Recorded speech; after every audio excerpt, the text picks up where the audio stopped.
To have you back uh, to our kickoff webinar on Introduction to Climate Change and Disaster Statistics in the Caribbean.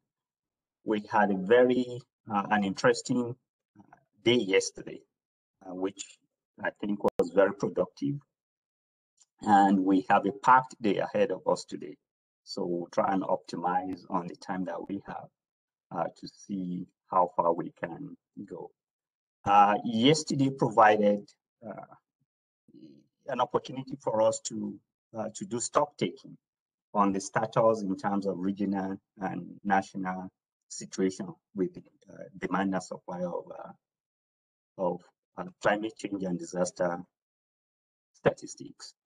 Now, today, we will be looking more in depth into the concepts, the methods, the classifications, and international demand for climate change and disaster statistics production and indicators, looking at some examples.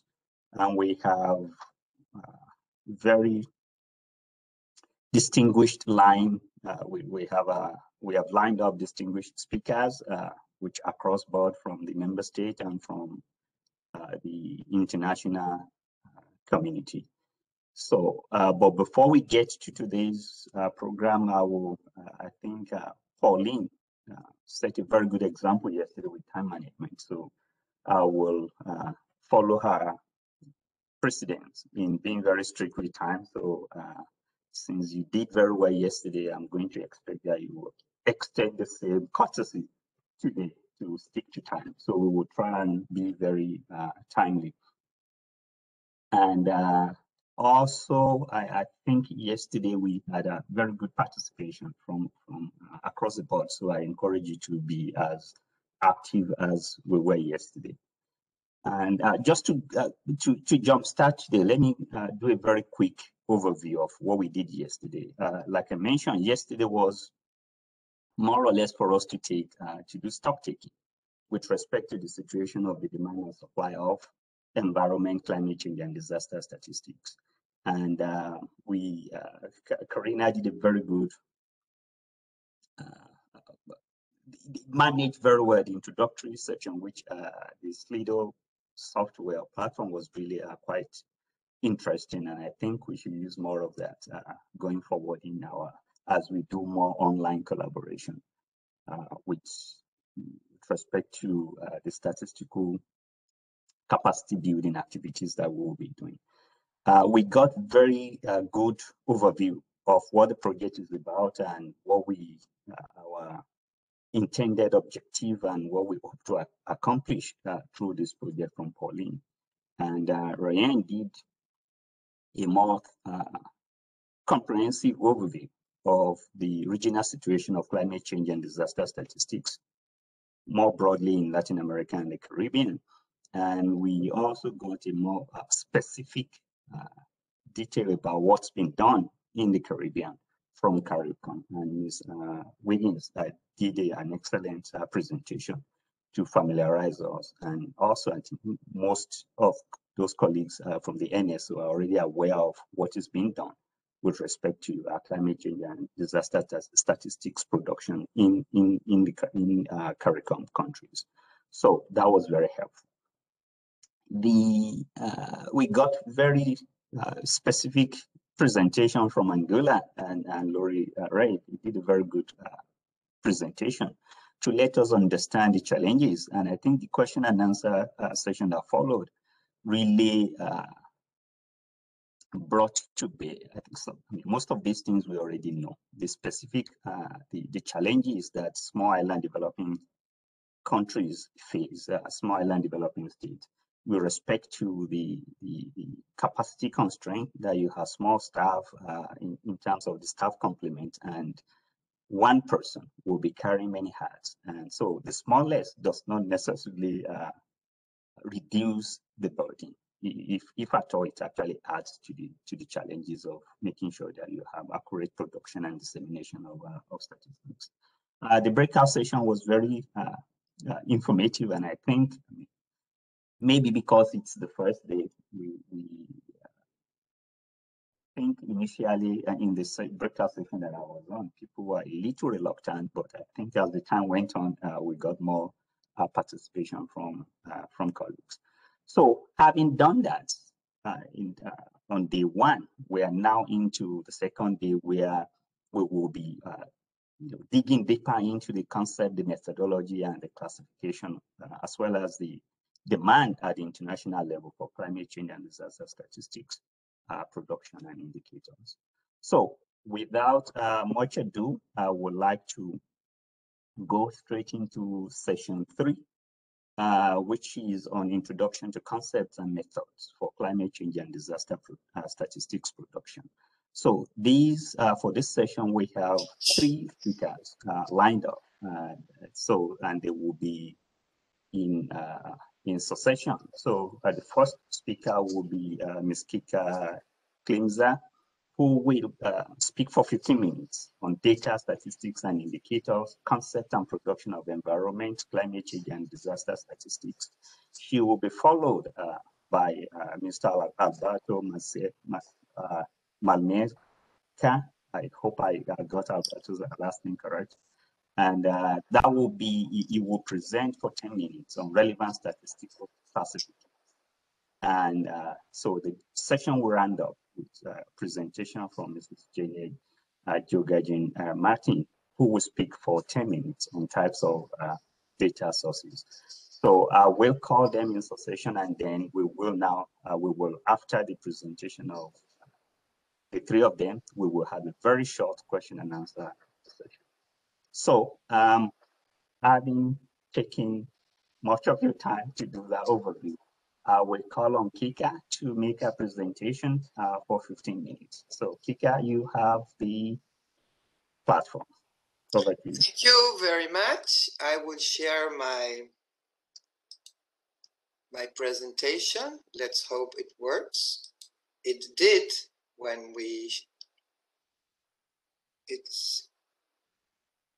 I can't share it.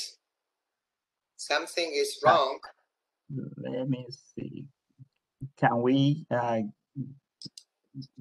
okay, now you should be able to.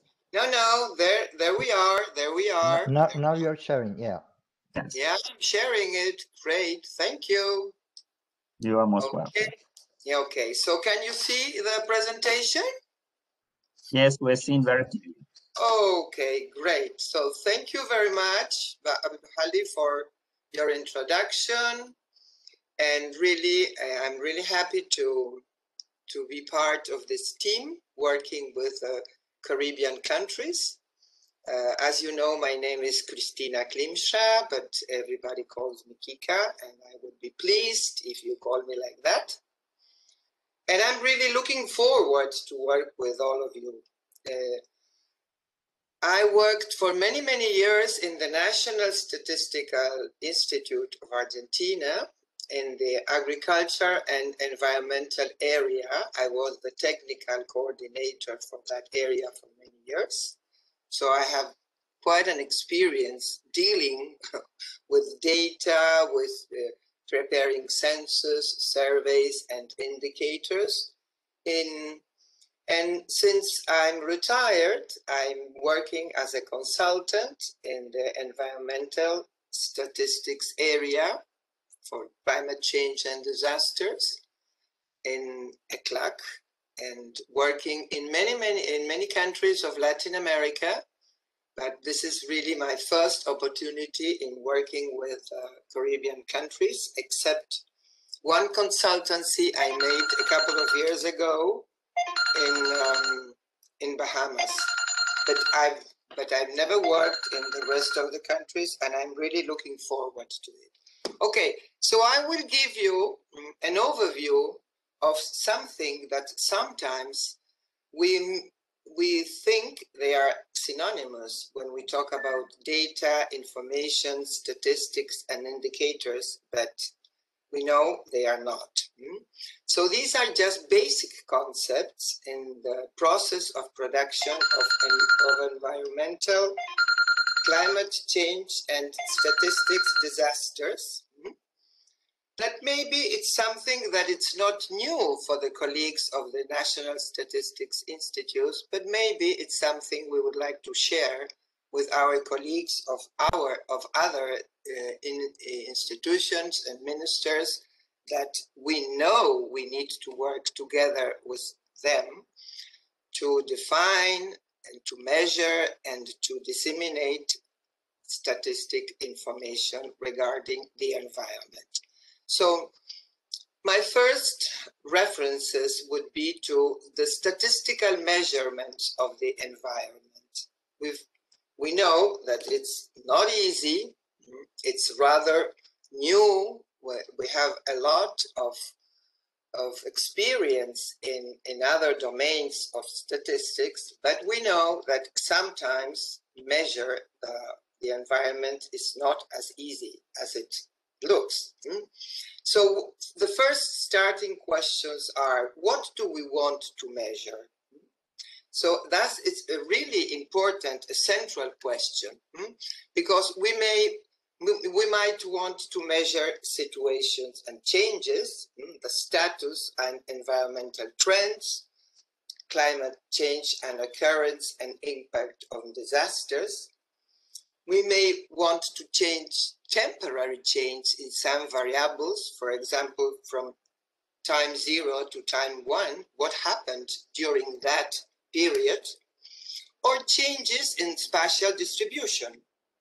Maybe we want to monitor and evaluate environmental dynamics, climate change, and disasters. So the question is, what is happening? What has changed?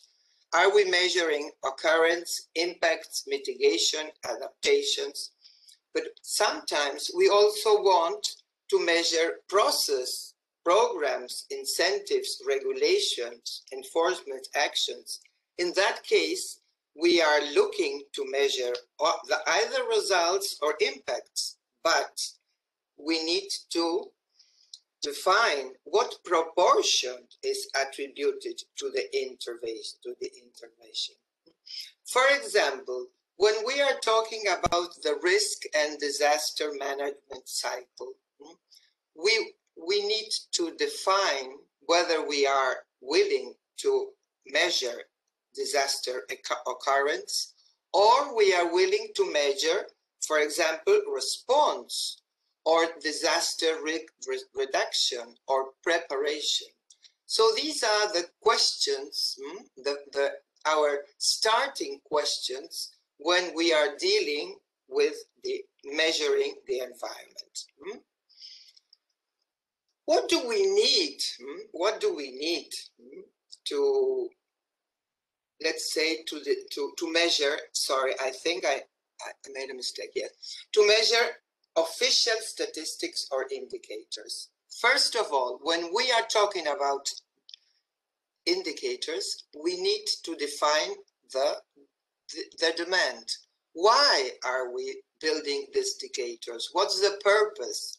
Are we willing to measure the impact of policies and targets? For example, when we talk about disaster risk reduction, or when we are talking about statistical units or variables, we need to define the boundaries. What is inside? What do we consider? What do we put inside some statistical unit or some variable? And what is outside, the boundaries, what stays within and what stays outside. That's what it's so important to articulate with a statistical classification that my colleague Alberto will talk about that later.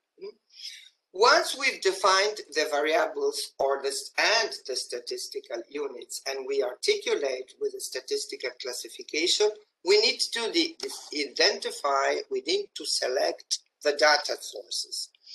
We know that we have a lot of data sources, but some of them are more useful to measure some type of environmental topics, and others not. So we need to consider that as well.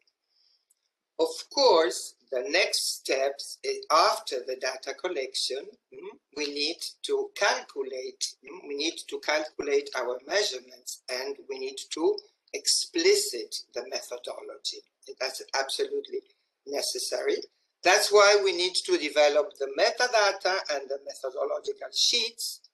And we always mention this because it's really important, inter and intra-institutional cooperation when we are talking about environmental, climate change, and disasters statistics.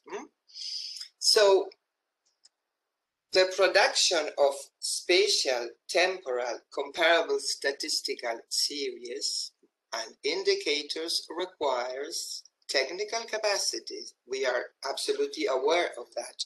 Training, technical assistance, sometimes to support countries. But ongoing training is absolutely necessary. New data sources, new methodology, new computing software, etc. Then we know that if we are talking about statistical series, we know we need to produce them and update them on regular basis.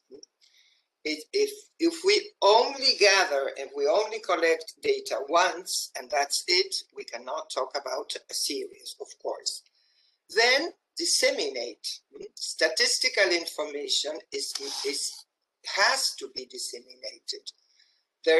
Producers know that we produce data for users, otherwise it's useless. Of course, we need ongoing institutional development. We need a strong political will, and we need resources to sustain our units, and we are willing in our matter that we will have in the future strong organization of specialized units in environment, disasters, and resilience statistics. But we must consider that institutional development is as necessary as technical capacities. So, when we are talking about quantitative environmental information, it includes data, statistics, and indicators. But I mentioned at the beginning of my presentation that they are not synonymous. To turn data into statistics and indicators, we need to use some statistical processing operations based on statistical methodologies, rules, standards, with specific procedures in the domain of environmental statistics. Certain types of environmental data sources involve specific collection and compilation processes. The description of statistics and indicators in the forms of metadata allows comparison over time and records possible differences with definitions, recommendations, and international standards.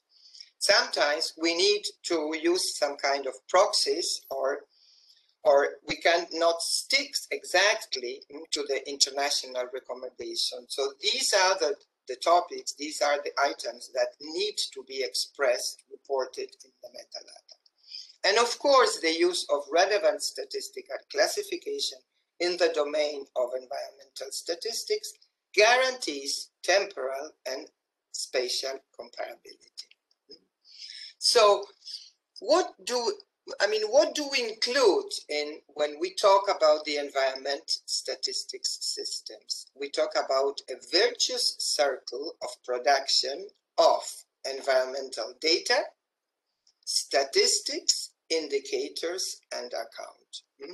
So this is our universe of the universe of the environmental statistics system.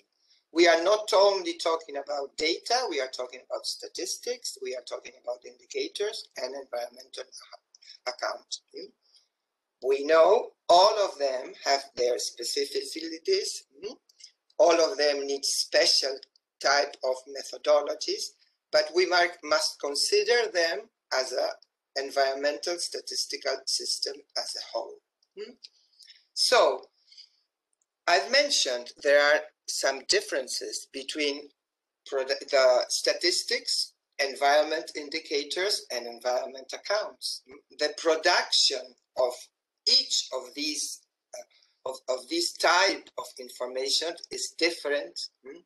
The characteristics of each of them is different. The dissemination as well. And of course, the uses, mainly the uses. Because when we are talking about environment statistics, we know they describe the situation and trend of the environment and the main processes. How do we disseminate them? We used to disseminate them in tables, charts, statistical compendiums. We still do, but of course we have databases, we have information systems, we have a lot of improvement in the dissemination of databases, because sometimes users can access to the databases. So the dissemination of the microdata of the environmental statistics have improved a lot in the countries. What are the characteristics of the statistics? They are basically multi-purpose. I mean, you can use them for many uses.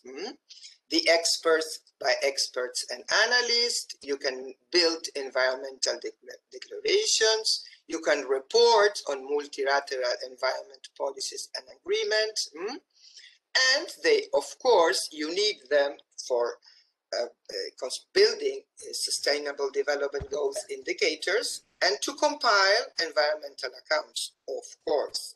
We can't build an indicators if we don't have statistical data, environmental statistical data.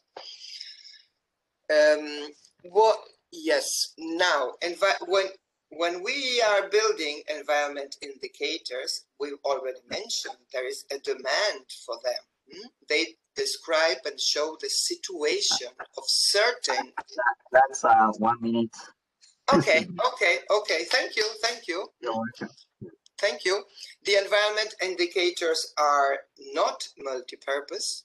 They are for specific purposes, for decision makers, for authorities, for the sustainable development goals.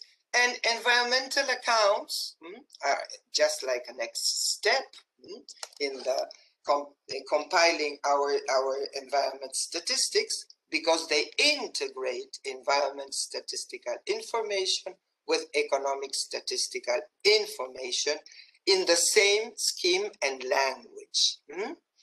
And of course, the users of environmental accounts are related to a lot of economic decision makers and of course analysts, and many economic indicators, environmental economic indicators for sectors and economy activity. So this is very important. We have statistics, indicators, and accounts, all of them part of our environmental system. And just like a summary, we collect data, but we know that data need to be validated, they need to be structured somehow, and they need to be described in a metadata sheet. So there is a lot of work between data we collect using different sources and the transforming into statistical series.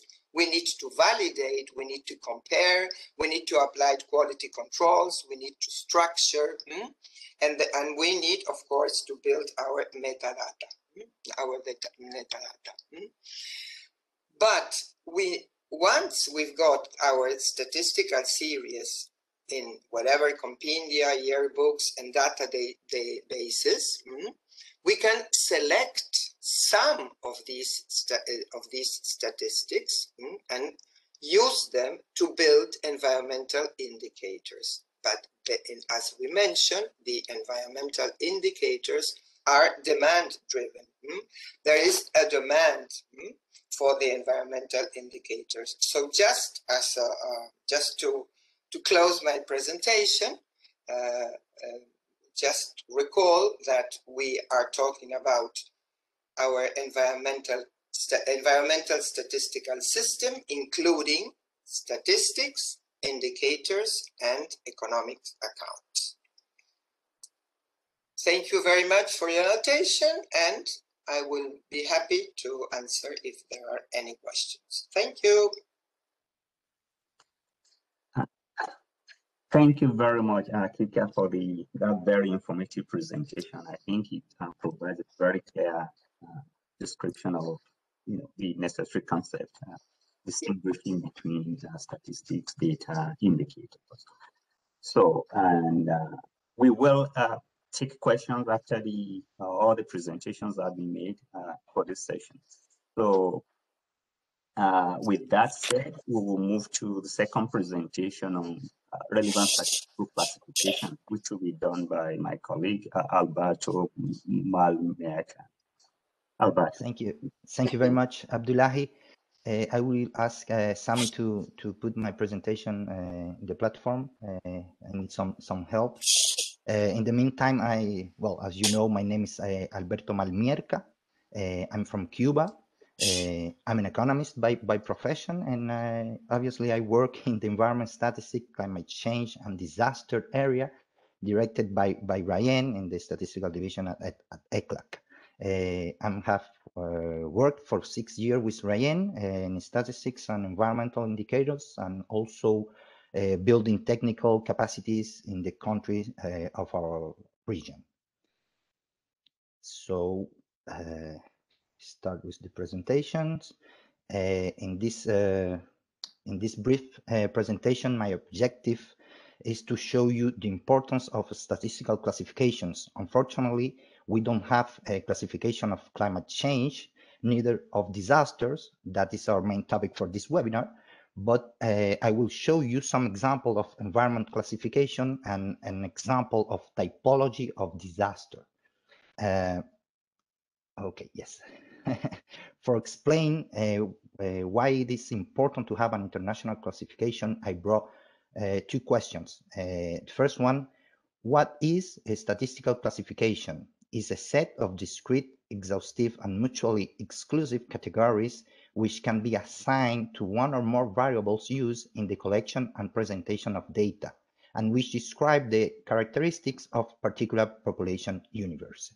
Its main objective is to standardize technical criteria, allowing ordering and classifying the information, and from there to be able to use the data to generate statistics and carry out various types of analysis. The second one is, why do we need international statistical classification? It's a fundamental need for any statistical system to have standard concepts, definition, and categories. International statistical classifications are developed and adopted by international agencies to ensure that there is a standardized and consistent approach to classifying statistical data. The aim is to provide a basis for 2 things: statistics that are reasonably comparable between countries and within countries, and the second one, developing and adapting national classification for the same variable characteristics. Yes. So, statistical classification are a key requirement to produce reliable, comparable, and methodologically sound statistics. We established that already in the previous slide. So now I just want to tell you that the United Nations Statistics Division, UNSD, is the custodian of several international standard classifications that are being maintained and updated. As you can see in the map, I bring some examples. International Standard Industrial Classification of all economic activities, the Standard International Trade Classification. And why is that? To ensure their applicability to current economic, social, environment, and other phenomena that are being measured in international statistics. So I bring also some of the most important and widely used classification categories and other grouping relevant to the field of environment statistics. And I bring 6. You can see it in the slide. It's land cover and land use. We have also other classification for land cover and land use in FAO or CORIN, but we also have environmental activities classification, marine water quality, surface freshwater quality, ambient air quality, and protected areas. That's 6 examples. But The most important document for the environment statistics is the framework of the development of environment statistics, FDS, that you will see later. I just want to mark out that the scope of environment statistics, the FDS is the scope of environment statistics and provide an organizing structure to guide the collection and compilation of environment statistics at the national level. The FDS brings together data from the various relevant subject areas and sources, covering the issues and aspects of the environment that are relevant for policy analysis and decision making by applying into cross-cutting issues such as climate change and disaster. It's not just environment statistics, it's also information for disaster and climate change. As you can see in the right corner of my slide, we have an organization chart of the FDS, and it's just to show you how cross-cutting application, the chapter 5 links climate change and environment statistics based on the IPCC framework, and we can also see drivers, evidence, impacts, and vulnerability, mitigation, and adaptations. So, okay, I want to show you one of the example of typology of disaster, especially the EMDAT database of the Center of Research for the Epidemiology of Disaster, CRED. And like I said before, there is no standardized and approved classification, but we have some example. This is one used by ECLAC, and like Pauline said yesterday, there are some effort from UNDRR and UNECE, but still not yet there. So I bring the work of the Catholic University of Louvain in Belgium, and to record a disaster, at least one of the following criteria must be fulfilled for an event to be entered into this database. And it's only record large-scale disasters. Is perhaps the only but that we can put here for this disaster database, but it helps to policymakers identify the most common disaster type in each country and the associated impacts on human populations. These criteria are 10 or more people reported dead, 100 or more people declared as affected, a declaration of state of emergency, or a call for international assistance. Yes. So here we can see the general classification of this example of typology of disaster from EMDAT, and we can see from disaster group until to disaster main type. But we have in disaster group natural originated and disaster main type we can see in geophysical, earthquake, or meteorological storm. So the relevant here is that they use different sources to build this typology of disaster. They use UN agency, national government, press, and they keep place a unique code to be able to differentiate each event and avoid double counting. For example, if a hurricane passed through Cuba, Jamaica, or Dominican Republic, it only counts as one event, even though the 3 countries have reported. This allows us to be able to compare data between countries, and it was one of the objectives that's already explained. Yesterday, Ryan bring some example of the disaster in the region, and was a disaster. It was disseminated, by geophysical, meteorological, climatological, and hydrological. I bring today a new example for the same metrics, and sorry, I was talking about the next slide. I didn't change. And here I just want to show you quickly an example of a disaster indicator where the same metrics information is shown in a more disaggregated way, unlike previous presentation, like I say, but clearly it can be observed for the period analyzed that the occurrence of the most repeated events are floods and storms.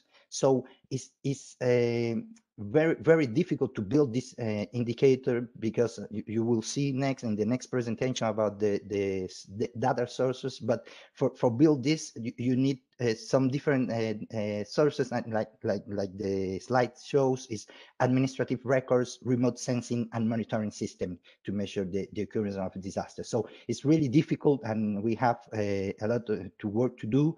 But it's very important to have a clear classification to build our indicators. So I think that's my last slide. Thank you very much. And obviously, I open to any questions, and I go back to you, Abdullahi. Thank you. Thank you very much, Alberto, for your presentation, which was very clear and followed very very well synchronized with ICA's presentation. The presentation on the data, statistics, and indicator, and then looking at the relevant international classification. So now we will hear from Mrs. Janet Jogajan Martin on the types of statistics of data sources to close this session, after which we will have this session on question and answers. So hold your questions, and then we will address them once she finishes her presentation. Janet, over to you.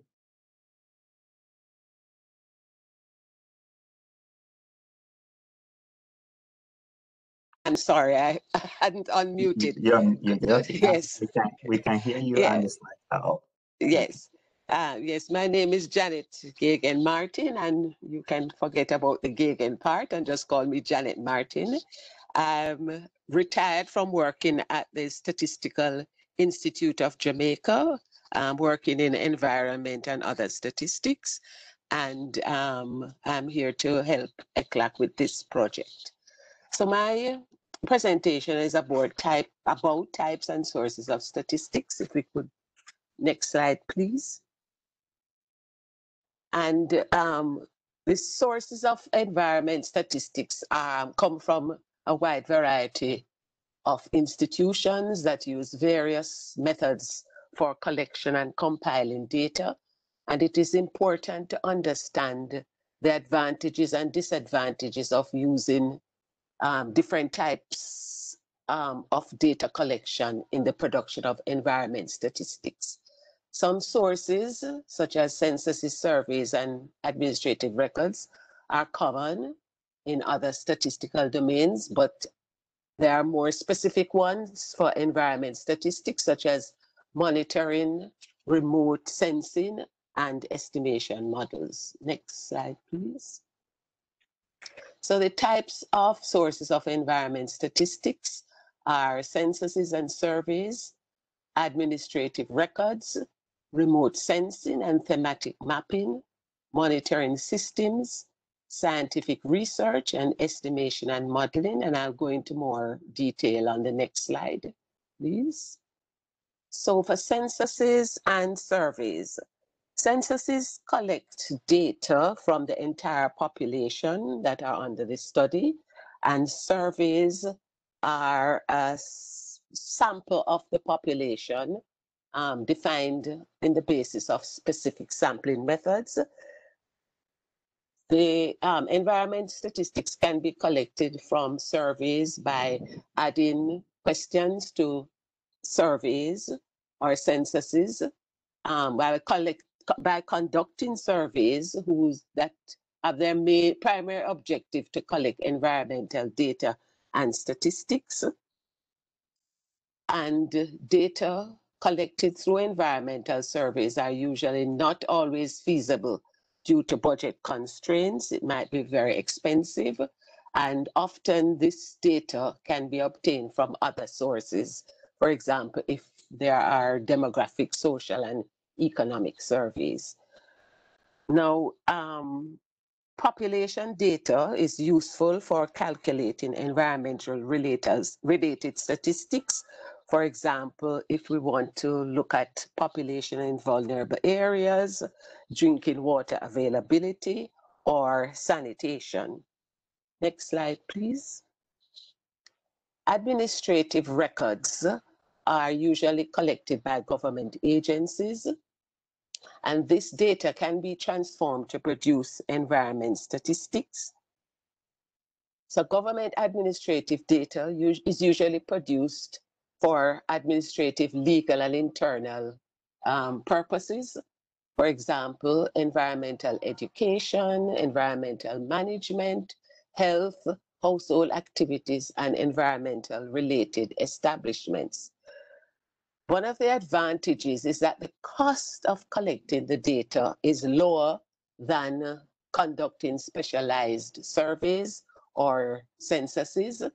The response load is minimized, and it's usually available on for lower administrative units, for example, by parish or even city data. The limitations are that there are differences between administrative and statistical terms and definitions. There's a risk of handling this data. It may not be properly anonymized.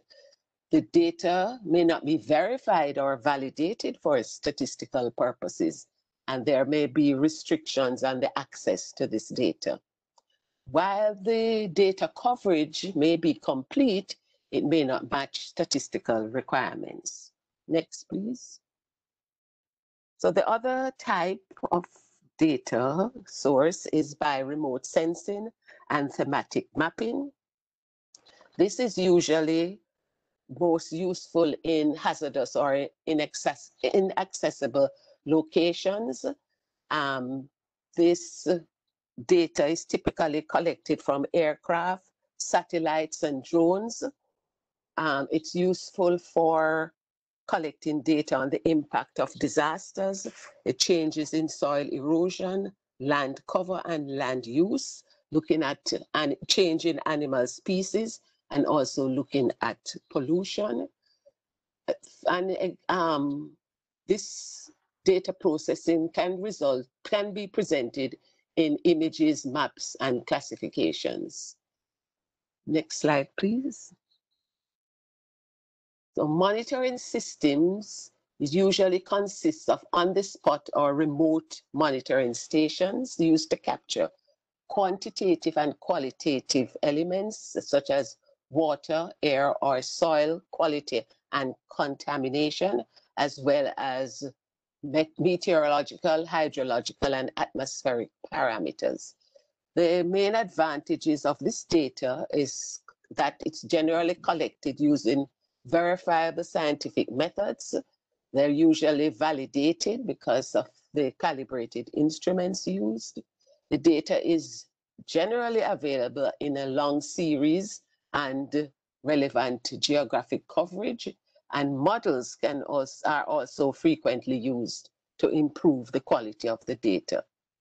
The limitations to this is that the stations used are usually in areas where there are high levels of pollution, the areas are sensitive, and the large number of the population are exposed or affected.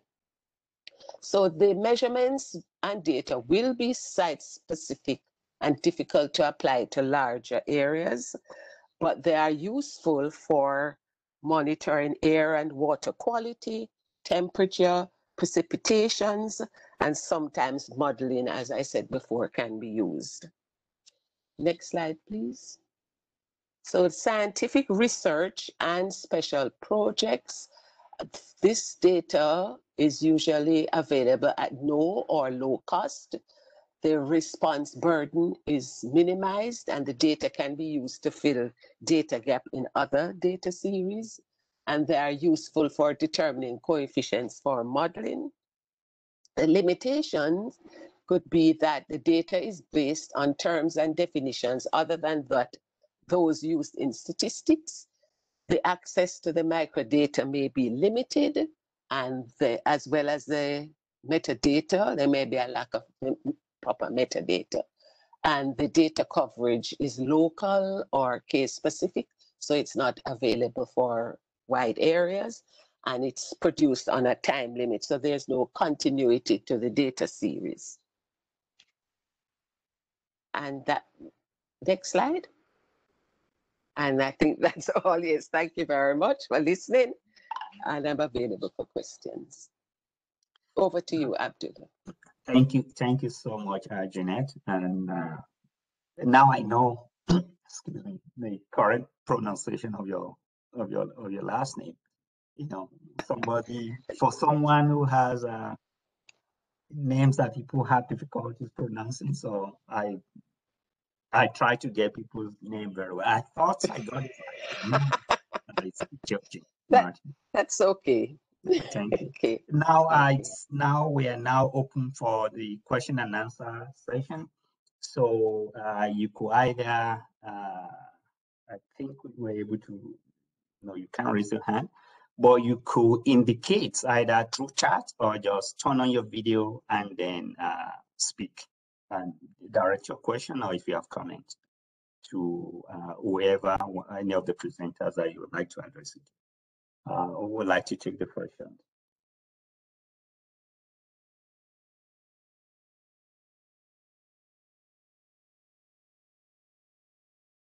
Could do that either on the chat or just.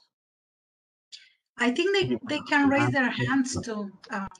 I'm trying to, I don't see it. I'm trying to see if you can raise your hand. Okay, yeah, you can raise your hand from the reaction. Yeah, I can raise your hand. Emoji, the smiley face. If you click on that, then you a hand? To raise your hand. Raise hand, yeah. Okay, Chris. Yeah. You have the mic. Buenos dias. Yes, I have a question. Dissemination, as we heard, is a very important thing, of course. But always my question is, how can we take care that the dissemination does work? That people in organizations do use the information. Especially important when it's not about just simple indicators, but a topic like environmental accounting is quite complicated. So the more complicated, the more difficult it is to get people and organizations use the information. How can we take care of that? That people use it, you know, enough and more. Yeah, just before I ask the presenter to answer, Chris, if you don't mind, because you don't have your organization attached, if you could tell the participants, if you could say which organization you represent. Excuse me. CBS, Statistical Office, Curaçao. Okay, thank you. So I guess your NSO colleagues already know who you are, but our colleagues in the environment and climate change. Yeah, Abdullahi, I think that's a very good idea to ask everyone who will be participating to present who they are, where they work, for all of us to know, and hopefully they can turn on their cameras. I insist, I am the camera police, I think, for so long. Thank you. Thank you, Ryan. Kika? Yes, I think I've mentioned that when we produce data or statistics, we are hoping that we have users. Sometimes it happens, sometimes it doesn't. But I think that the only way is to, to try to develop relationships, strong relationships between users and producers of statistics. That sometimes is not easy for the statistical offices. I know the statistical offices usually spend a lot in collecting, in validating, in presenting data, but sometimes they have difficulties at the moment of dissemination of the data that are produced. But I think that the only way is strong relationships between users and producers in specific domains, seminars, well, nowadays, webinars, meetings. Sometimes there are countries that have developed research They promoted research on specific topics, scientific research on specific topics. And of course, a lot of work related to the policymakers. We need to get somehow to policymakers and show them and ask them what are their needs. Sometimes national statistical institutes or environmental ministers, when they are in charge of environmental statistics, sometimes they are not aware precisely of the needs, of the demands of the policymakers. That's why I'm so maybe emphatic. Maybe I'm talking about my former experience when I was working in the National Statistics Institute, that we really tried to define, to establish strong relationships between users and producers. And when we plan any kind of statistical survey, use of administrative records, we always need to think, what is the output of the data?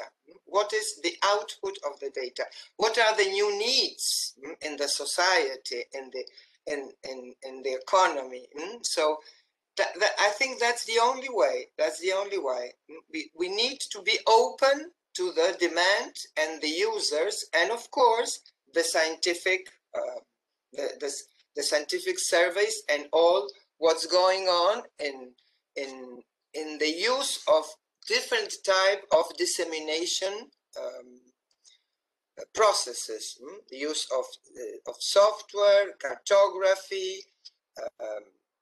There are many means of dissemination information, but I think that we need to know what are the users' needs. Well, thank you.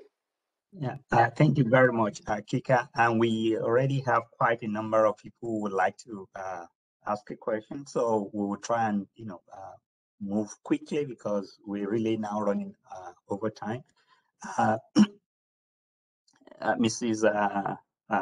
Arlene Franklin Allen from Arlene Franklin, sorry, from Anguilla, Chief Statistician. You had your hand up. You Yes, see, okay, go ahead. I'll be very brief because we're running over time, but the presentations were really excellent in terms of from a statistician's perspective. I think one of the things that we could do to sensitize others are to share these with the non-statistical people. I am looking here again this morning for my colleagues from environment and disaster, and I'm not seeing them, and I'm calling around to get them to actually listen to it. Yes, at the end of the day, we attempt to sensitize them. Sometimes you ask them and they don't even know what they need. Or sometimes, I'll give you an example. A lot of funding comes in to environment or biodiversity, those areas. And sometimes in country, the specialists don't necessarily interact with the statisticians. I'm talking from a centralized standpoint. And then at the end of the day, when the project is finished, you as the statistician are being asked to maintain the project. There has to be a closer collaboration between the specialists and the statisticians. We don't know everything as an individual, so we need to collaborate a lot. And I found these 3 presentations really interesting, and I'm going to share them with my colleagues in the various ministries and departments. But they were really interested and really simple to understand. That's just from my perspective. Thanks. Thank you very much for that comment, Laura Gray. I very much agree with them, and we're actually in discussion with CARICOM on another front to address some of the issues that you mentioned, which hopefully, if there is time at the end of the webinar, we may come back to that. But I would like to quickly take Mr. Donovan Burger's comment from Nemos, Suriname, or question. Go ahead, Donovan. Thank you. Good morning. Very interesting, Ms. Kika. I have one question. What's your experience with regards to building awareness towards the terminology environmental accounting? Because that term is quite unusual here in Suriname. I know about it because I worked a lot with it, but on a national scale, we see when national discussions take place with regards to the budget itself, not much effort is taken into account with regards to the environmental accounts, whereas a lot of expenditures and money goes within those accounts. And a lot of people are not aware how much we spend on, let's say, for example, waste management. So what is your experience with regards to creating awareness, having environmental accounting as a whole other thing itself?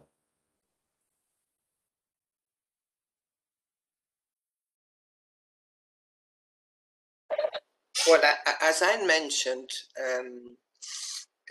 it's something that it's coming up.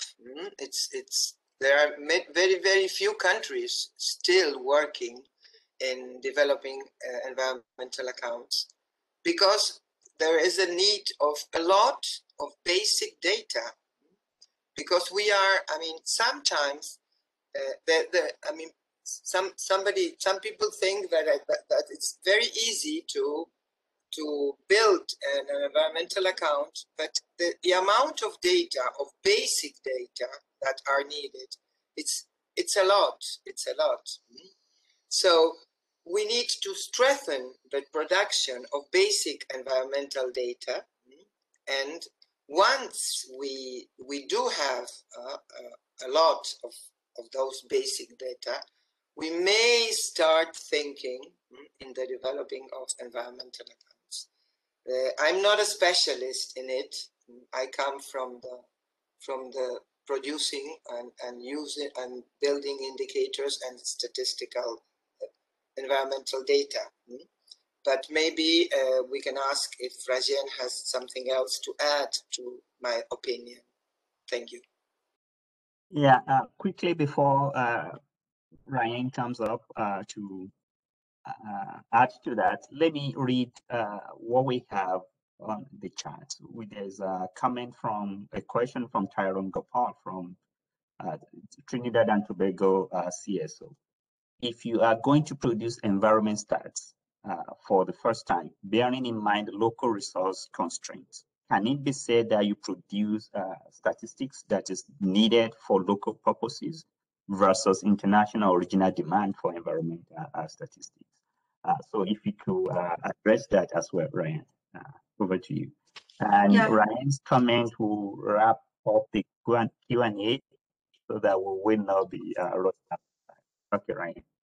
Thank you. Yeah, I was just going to comment and add in closing, because there's another presentation on methodologies of how to start building a national set of environment, climate change, and or disaster indicators in your country. And we were going to show that methodological roadmap immediately after the break. But I would say that you have to focus on both the national development plans and environmental, disaster, and climate change policies, as well as with the international commitments your countries would be signatory or part to. So you have to probably take into account both of those in order to be able to respond with a very good and strong set of environmental indicators and its underlying statistics that will be therefore a national patrimony of statistics that it will be multi-purpose, just as the FDS recommends. And we will also discuss now what the FDS and other international recommendations are. So I think with that, it is very important to focus first And with this, I go back to the previous question. The CARICOM has, and the Caribbean region has stated at the national level as well in the StatCom very clearly that the priority in the region is developing basic environment statistics and perhaps indicators. And the account, which is another thing, requires the development of the underlying statistics that I already mentioned, but also some more degree of development in the national accounts, CNA 2008, which is also in need of further development in the region for the implementation, I would say. And we agree, of course, with what the Caribbean region has, and the nations and territories have already told us. As ECLAC, we serve those priorities. Thank you so much. Abdullahi, back to you. Thank you very much, Ryan. And I think the quality of the discussion and the enthusiasm to actually discuss this issue shows the importance and the rich information that the presenters provided in this session. And I would just like to add one quick point, which my colleague Ati Dubri always makes in the office, with respect to a source of data, which may not be official source, that in most cases, the private sector, they are mandated or required by law to conduct environmental impact assessment on projects that will have major impact on the environment. And she's always alluding to the fact that this should be one critical source of environment statistics that the NSO should look into. So just to provide that as additional context for us to discuss the merit of having that during this webinar.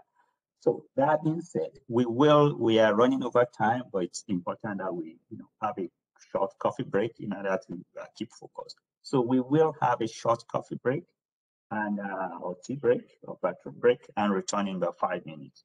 So in 5 minutes time, we will start. So if you come late, we will not wait for you. Okay, thank you. See you soon.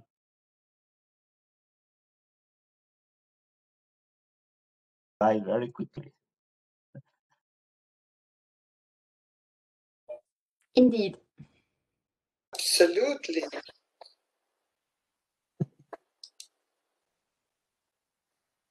You can go over a little bit if you need, right? The end. Is it strict time with WebEx? This is the interesting part of online teachings. So because now we have people who are connected, but we don't know who is back unless they have their video turned on. Yeah, but I think we will. I think we should start. We are already about 15 minutes behind time. So if we have Emil ready to go, and Rina is there, Ryan is there, and I see Omar. So. Thank you. Omar, are you there? Hold on a second. I see him logged on, but okay. Okay, so our colleagues, we will begin session 4, which is more focused on climate change and disaster relevant statistical framework and recommendations. And we have 4 eminent speakers to continue the discussion that we started earlier on. So we will have 4 presentations in this session, and in order to go through the topic for each presentation in the interest of time. But each presenter, if you could do a quick introduction of your topic and who you are to proceed. So to get the ball rolling, I will call on Mr. Emil Ivanov from UNST to begin this session. Emil, you have 7 minutes. Thank you very much. Can you confirm that you can see my presentation? We are seeing a presentation. Yes. Wonderful. So I'm Emil Ivanov, and I work at the Environment Statistics section at UNSD.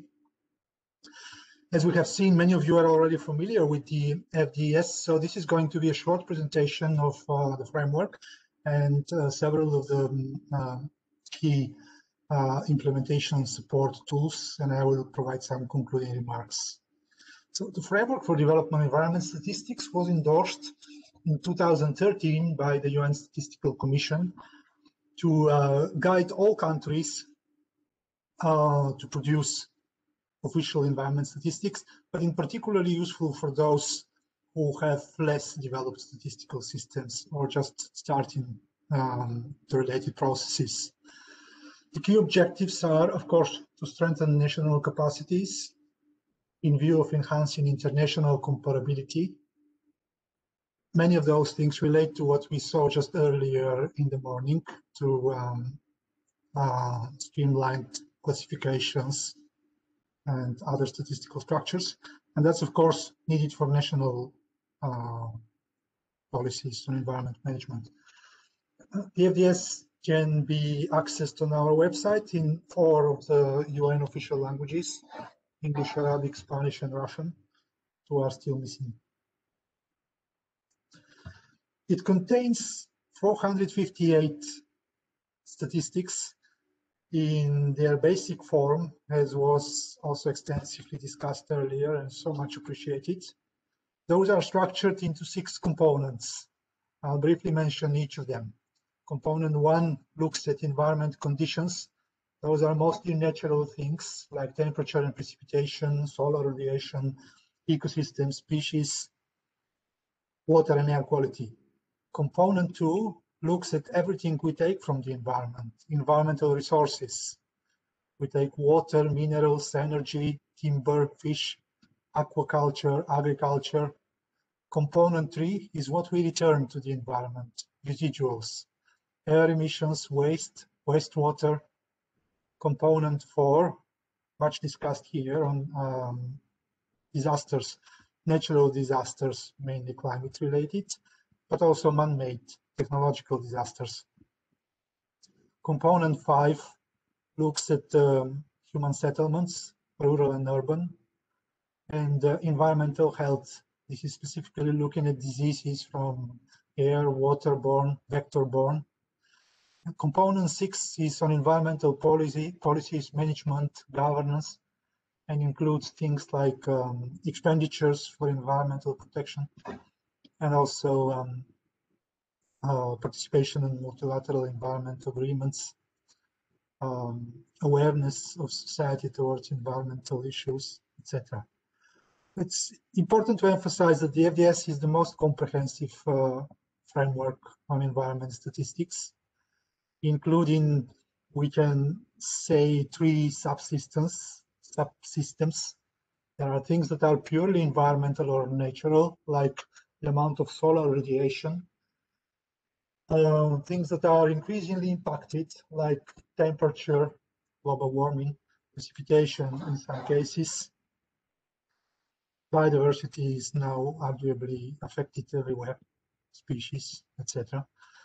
Most of the statistics are actually reflecting on interactions between the environment and human actions, like I mentioned, resources and residuals.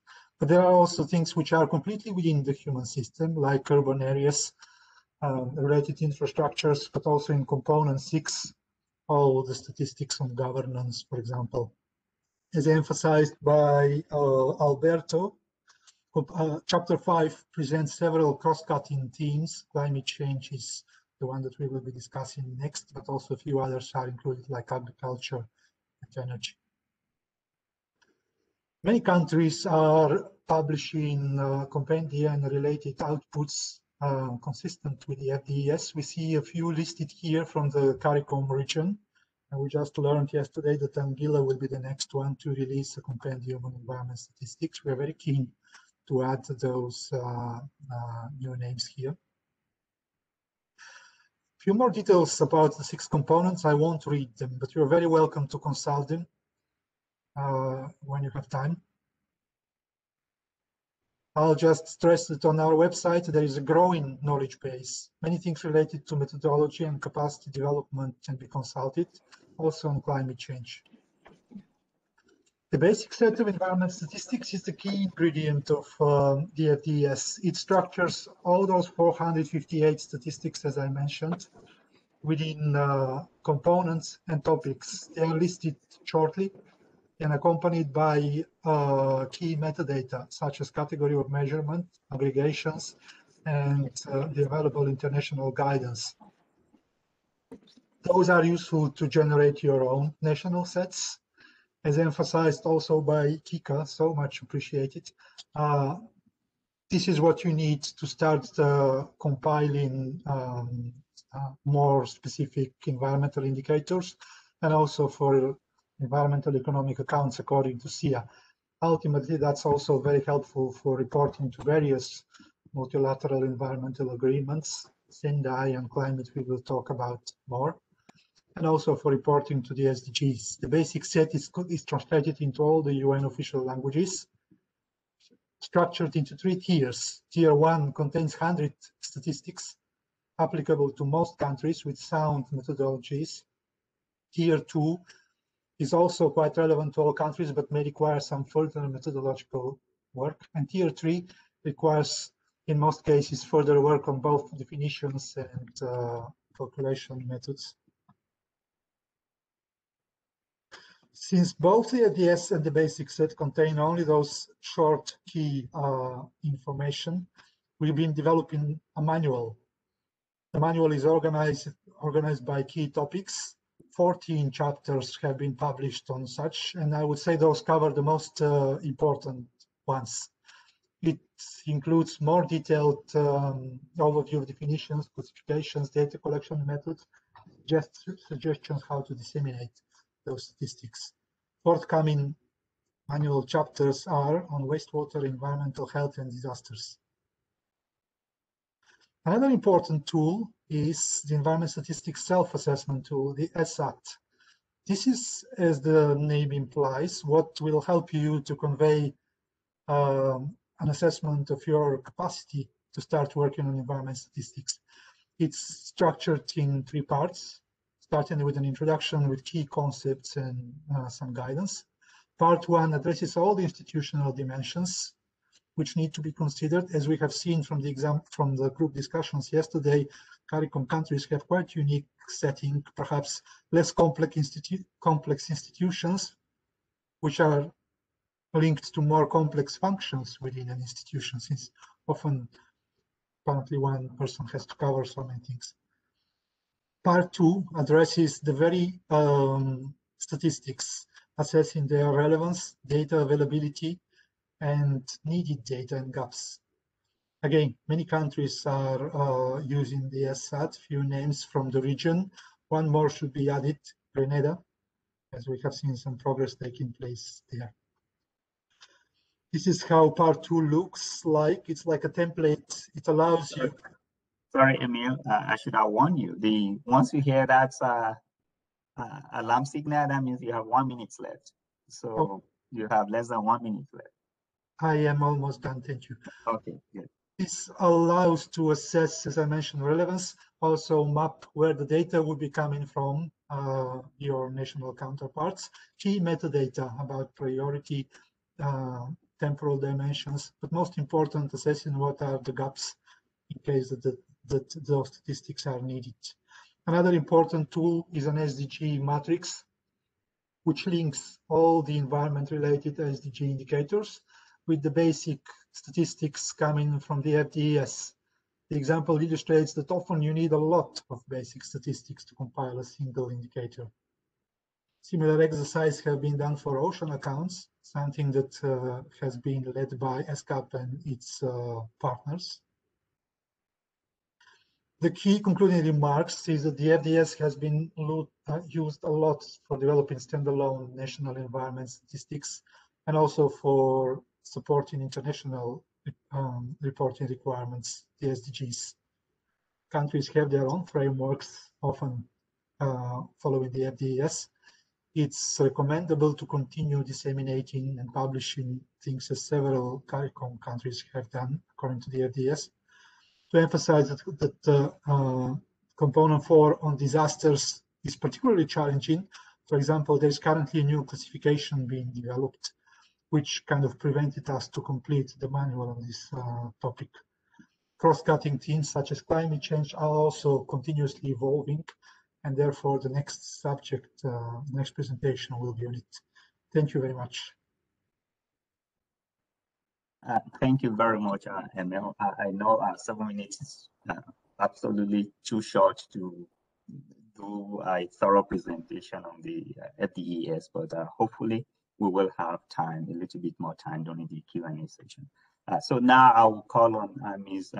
Raina Shaw, who is the Chief of the Environment Statistics Section at UNSD, to make a presentation. Raina, you have 7 minutes. So when the alarm goes off, that means you have 1 minute left. Okay. Can you see my screen? Yes, it's loading. Yes, now we see it. Okay. Thank you very much, Abdullahi. I'll try with the 7 minute challenge. So my name is Raina Shaw. I'm the Chief of Environment Statistics Section at UNSD. The outline. So I'd like to mention here, this is just a bit of the background, that it's been a more than a decade-long process in this work, starting from 2008. But the most important thing I'd like to stress here, apart from you can review the timeline yourself, but we have developed a lot of close relationship with UNFCCC in this field. I think this you'll see in another slide from the Statistical Commission. So we have a lot of joint activities, reports to the Commission, capacity development workshops, etc. And also, you know about the and CARICOM in this region in the past, as well as continuous after the project. We have continued to support some of the activities and member states' work. And the latest activities were the CARICOM UNSD regional workshop in Grenada in 2009, in which ECLEP was participated, and then also the national workshop in Grenada. So this slide just describes the mandate from the Statistical Commission in 2016. And the main point here is that the Statistical Commission, which is our governing body of statistical directors of national statistical offices, they recommended us to develop a global set of climate change statistics and indicators applicable to countries at various stages of development. And then at the 49th session in 2019, again, there was a report put forward for the Commission where they asked UNSD and UNFCCC to strengthen the link between statistics and policy. So this was a second aspect that we have been working very strongly on since then. And last week we had the 52nd session of the Commission, and here we had a report for information as opposed to discussion. And these are you can have a look at it yourself. So it was not discussed at the Commission, but it took note of the activities and the contents of the report. So this next slide, basically, I thank Alberto. He already mentioned this about the FDS and IPCC, you know, using having climate change in the structure, and how we're using the IPCC framework to establish the methodology base for the global set. And here we've also added the SDG goals. So, you know, goal 13 is climate action. So the little bit of the history, the main objective is to develop this global set and to ensure that the needs of countries with less developed statistical systems are taken into account. So it should be for all countries. And then, you know, countries can adjust as necessary. It's not a fixed list in the sense that you have to implement these, but it's more like a guide, like the basic set that Emil just presented earlier. And here we want to emphasize that we have taken into account the relevant articles of the Paris Agreement and the Community Package. So this demonstrates the link between statistics and policy. And also, I'd like to emphasize the complementarity with existing regional climate change indicators from different regions. And of course, we will also be considering the CARICOM core indicators, which should contribute to this idea of harmonization and complementarity across from global to regional to national. So this is very strongly encouraged to ensure that we're not duplicating, but we can see a cascading kind of effect as appropriate. And here, the expert group on environment statistics, I'd like to say that out of the many developing countries that have participated, Suriname, Jamaica, and Belize have been active members since the very beginning of this expert group, and they have been very strong participants and contributing to its. So we had a pilot survey last year to test and assess the relevance, soundness, and measurability of the proposed indicators.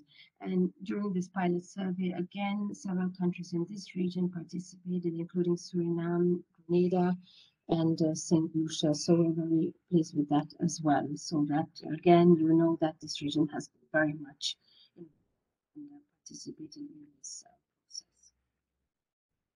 So the main outcomes, I'm not going to read them. As you know, this is a long presentation, but I only have 7 minutes. So just a couple of highlights from each of the slides.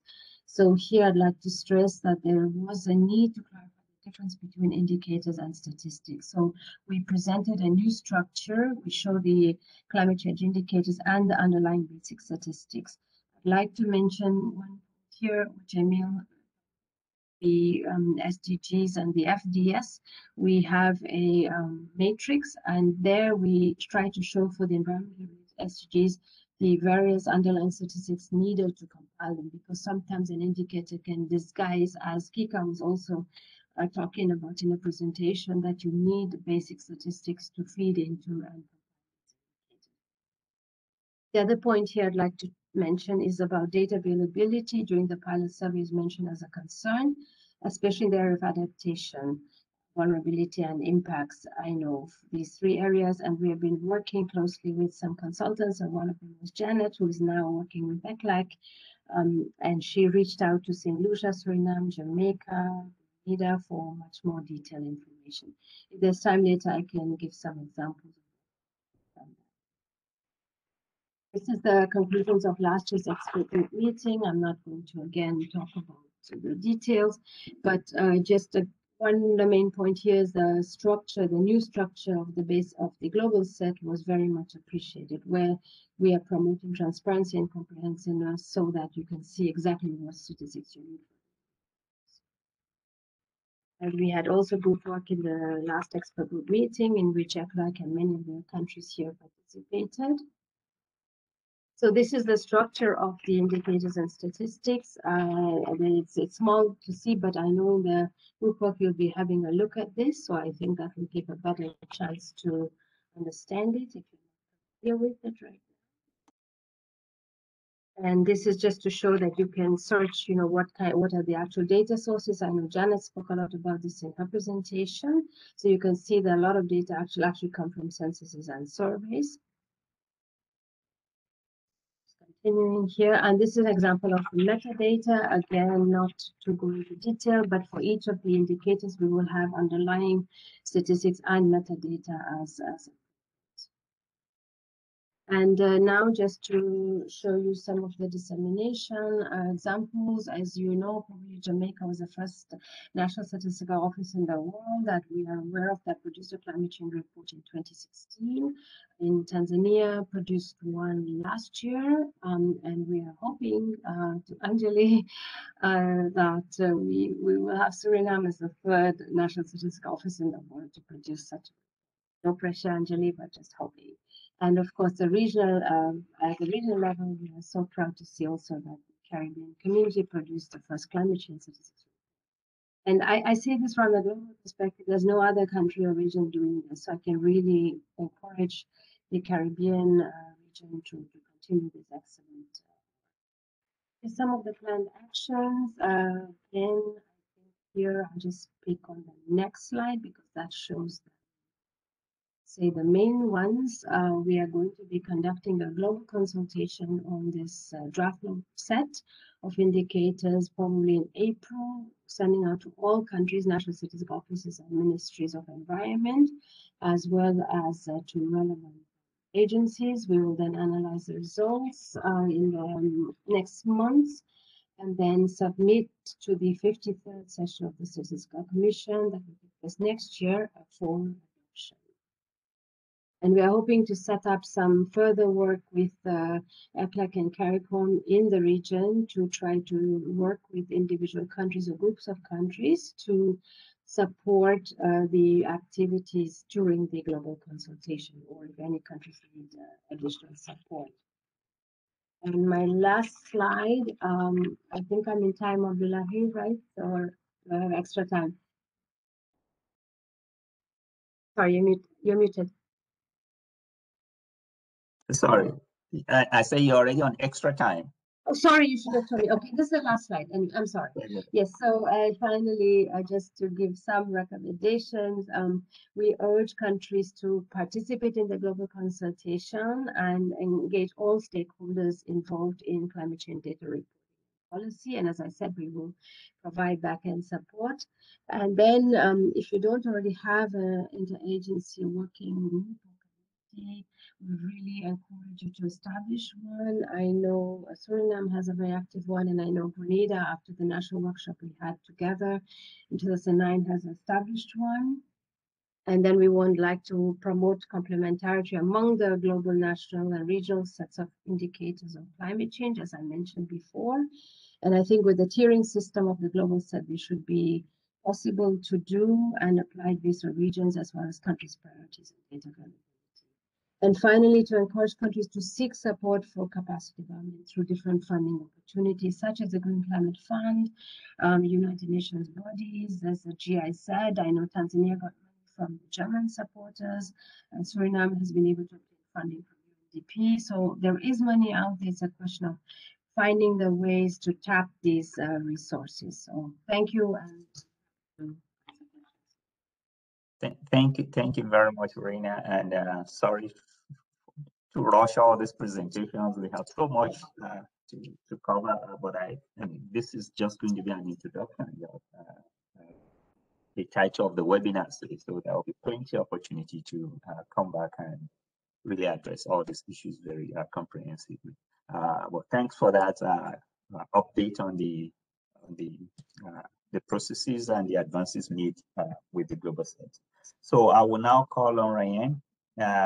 She doesn't need introduction, but she can still introduce herself. Ryan will present on the ECLAC methodology. Ryan, you have the mic. Thank you so much. Can you hear me and see the presentation all right? Yes, we're seeing the presentation and we hear you clearly. Okay, great. Thank you. So the idea of this presentation is to show you another methodology that has been in place and tried out by Latin American countries for 20 years.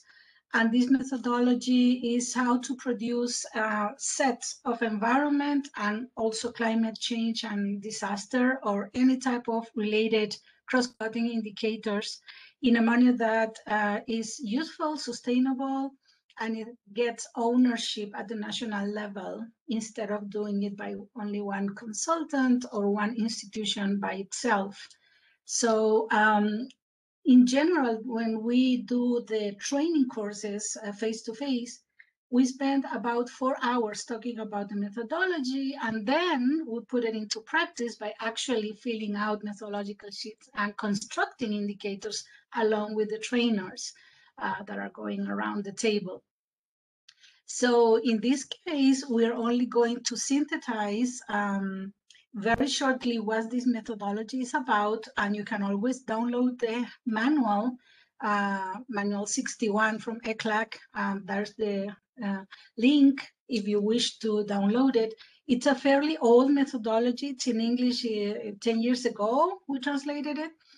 And as I said, it's not something theoretical that somebody invented in a desk, but it's actually how we systematize the work that we have been doing with actual countries, with actual data sets and all the difficulties and problems that institutions have. So as I said, it's based on an interinstitutional collaborative work approach to build and agree on a technical specifications of relevant and quality indicator set that describe the environment, its component. It can also be applied and has been applied to climate change indicator sets and also to disaster indicators. So the first part is the principles in which this methodology is based, and in the manual and for the presentations that we have, each one of these 8 big principles are explained in detail. So we will only focus in 4 of them shortly to give you a sense of what we're doing in the handbook and what this method is about. So the first principle about teamwork, but also effective organization of this teamwork, is to engage producers, processors, compilers, and users of environment and multi-domain indicators, and to build a a really well-trained interinstitutional team, and also organize the team with a work plan, with goals, and very well-established leadership. This is very important. The second principle is about interinstitutional and intra-institutional collaboration. This means among institutions and within institutions at the different levels, say high level and also technical level. And this is well explained as well, that it has to work with the political support of leaders, but of course also with the technical level engaged. But none of them are more important than the others. We need everybody on board all the time, and this takes a lot of work, but it is a very good investment for ensuring the quality of the produced set of indicators. So the third principle that we want to discuss briefly is that indicators, as Kika already presented, is very different from statistics. In one of the senses that it's different is that indicators are constructed by the demand of users. So it's not like, for example, if you don't know how to do indicators, you will compile everything under the sun that's producing data and you put it into indicators. That's not the way to construct them. We first have to analyze what are the users and what are the users' needs, and then we will make a draft list of the most important relevant indicators to cater to that user community, policy making, etc. And then we will assess the feasibility, the statistical feasibility of those draft indicator names or titles. And then if there are sufficient high quality data series or statistical series that are underlying to those indicators to be compiled, then they are, so to speak, selected for the beauty contest, which is this process of going from dreams and needs and aspirations into actual policy relevant and at the same time statistically feasible set of indicators to describe the environment or the occurrence and impact of disasters, etc. So the fifth and last principles we bring you today is manageable number of indicators. Less is more. Some people think that when we start working with countries that you need a battery of 300 indicators. This is not the way indicators are constructed, because users, especially decision makers, and also civil society doesn't have time to look at all of those, and it's very confusing to look at 300 indicators going all over all different directions. So you have to start with a manageable number, say 10, 12, 14, depending on resources and priorities of each country or territory. Then you will have a manageable number of indicators, because each one of them requires a strong investment of time, energy, and dedication. It needs knowledge, coordination, creativity, consultation, decision-making, and consensus building. So the first set of indicators or subsequent growth or expansion of this first set of indicators has to be very thoroughly thought of and agreed upon by all of the involved stakeholders. So each indicator really counts and it must contribute to the whole set. So no indicators get a free pass or are piggybacking. They all have to hold their own weight in the system. So in the methodological roadmap, we have three stages, and each of these colors shows, for example, stage 1 with each preparation. It has 5 steps in it. Then we have the actual stage 2 of designing and construction of each and every indicator into the set, and this has 14 steps that are described, and each step in the manual is given the options that the team building these indicators, the interinstitutional team, can consider those inputs and options, like a menu of possibilities and advantages and disadvantages of each of the options. So we're not saying you should construct this and that indicators, but we're giving guidance to optimize decisions. And then there's the third stage, which is institutionalization and updating, because this is a continuous cycle of like just the census rounds. You will do over and over every 2 years or every 1 year, depending on the resources available. So you start with a small number, and then in the next year or in the next 2 years, you will update those, but also hopefully you will be able to add a couple or 3 or 4 more very important key indicators to the set and bring them on board to the system. The methodology that I am showing you, I forgot to tell you, you received this morning, I understand from my team, they sent you this actual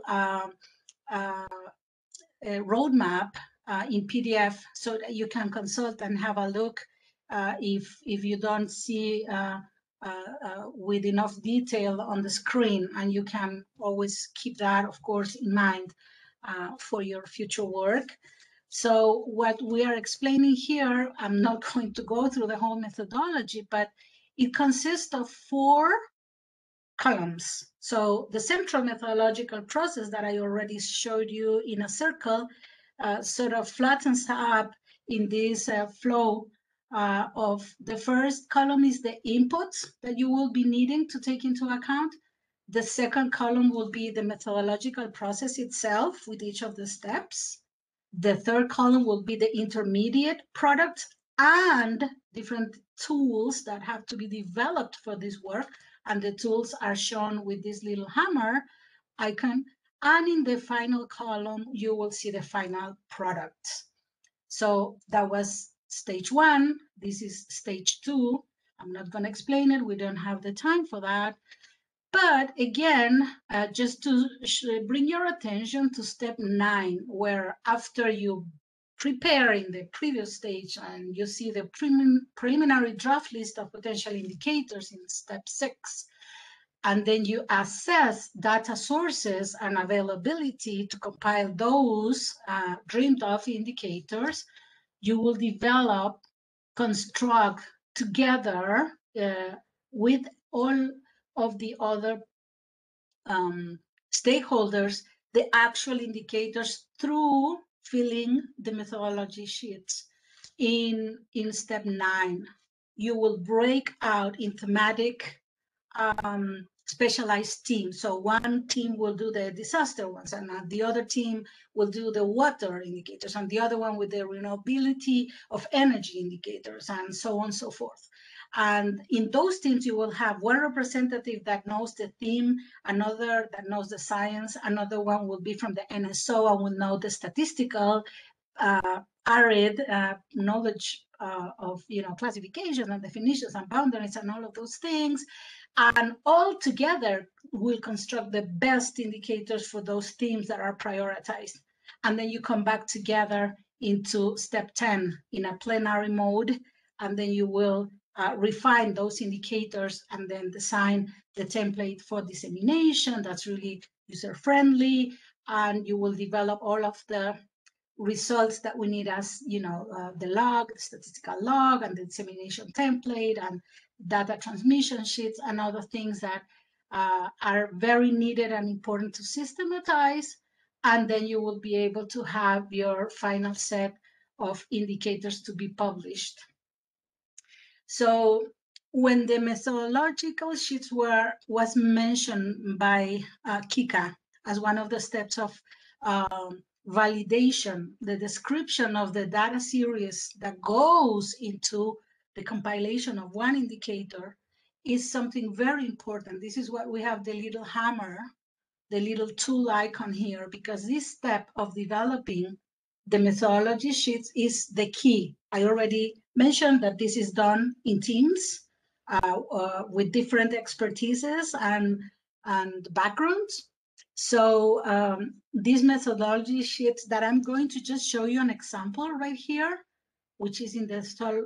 You can see here, these are methodology sheets at the global level of some SDG indicators and some Sendai indicators.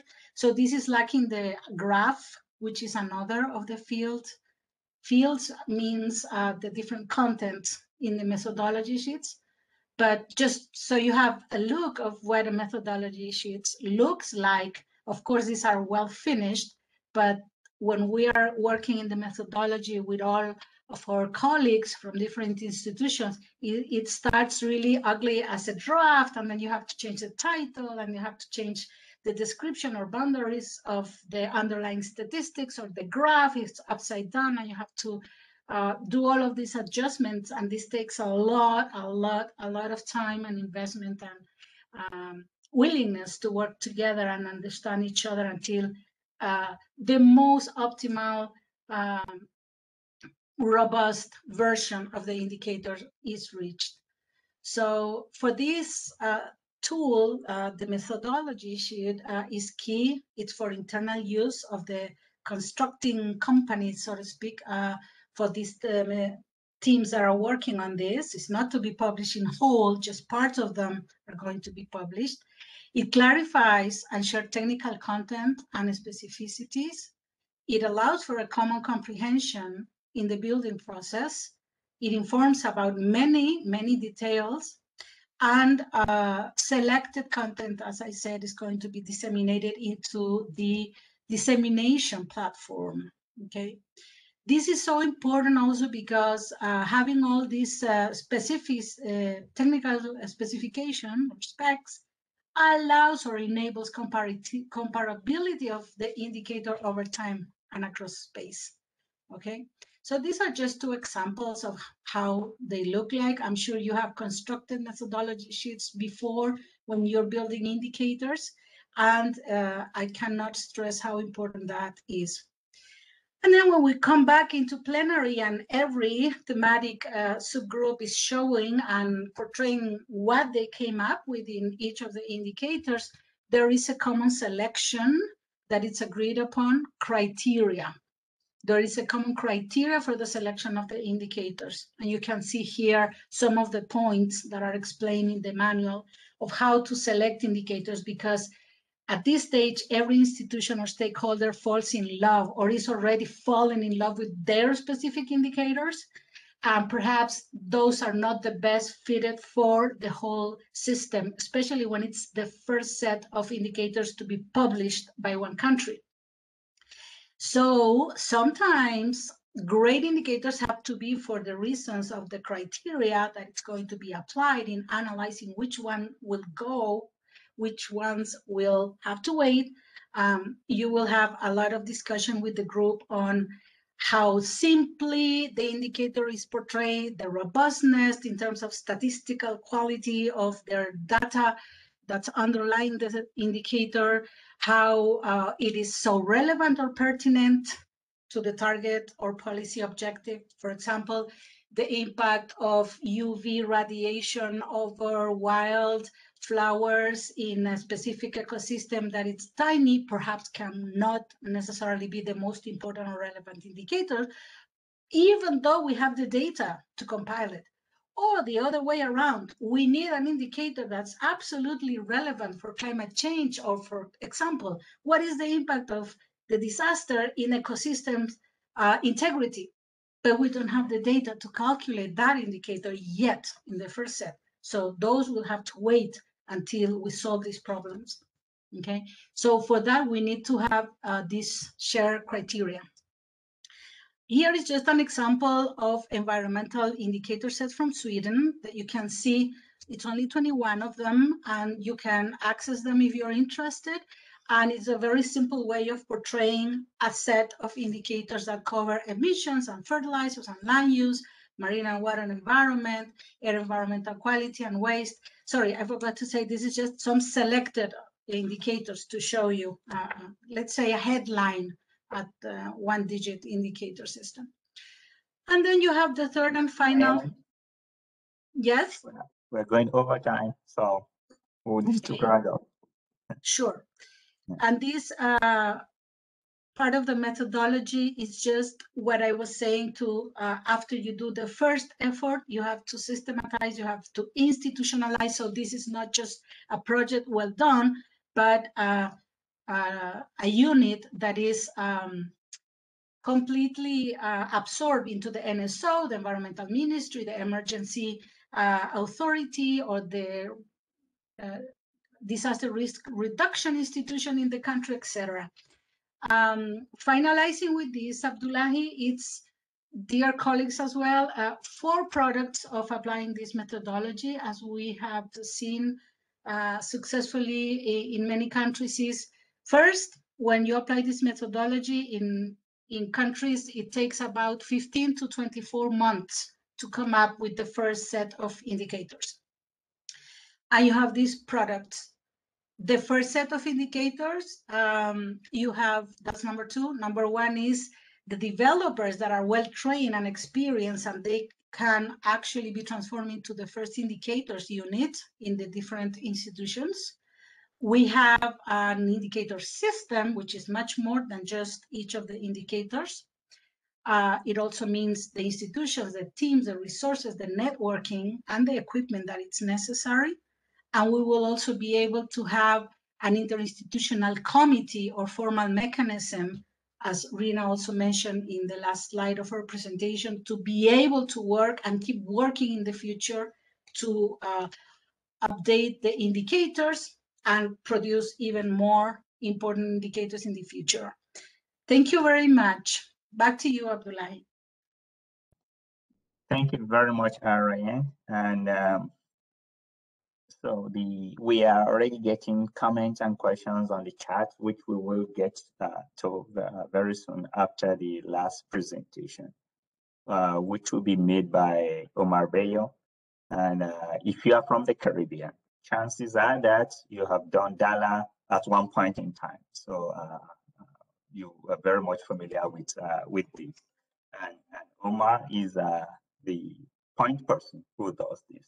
So without going too much into what he's going to present, I will ask Omar to introduce himself formally and to make the presentation.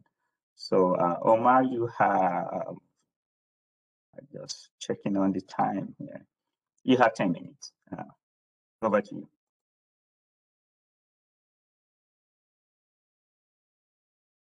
We're seeing the presentation, but you're muted.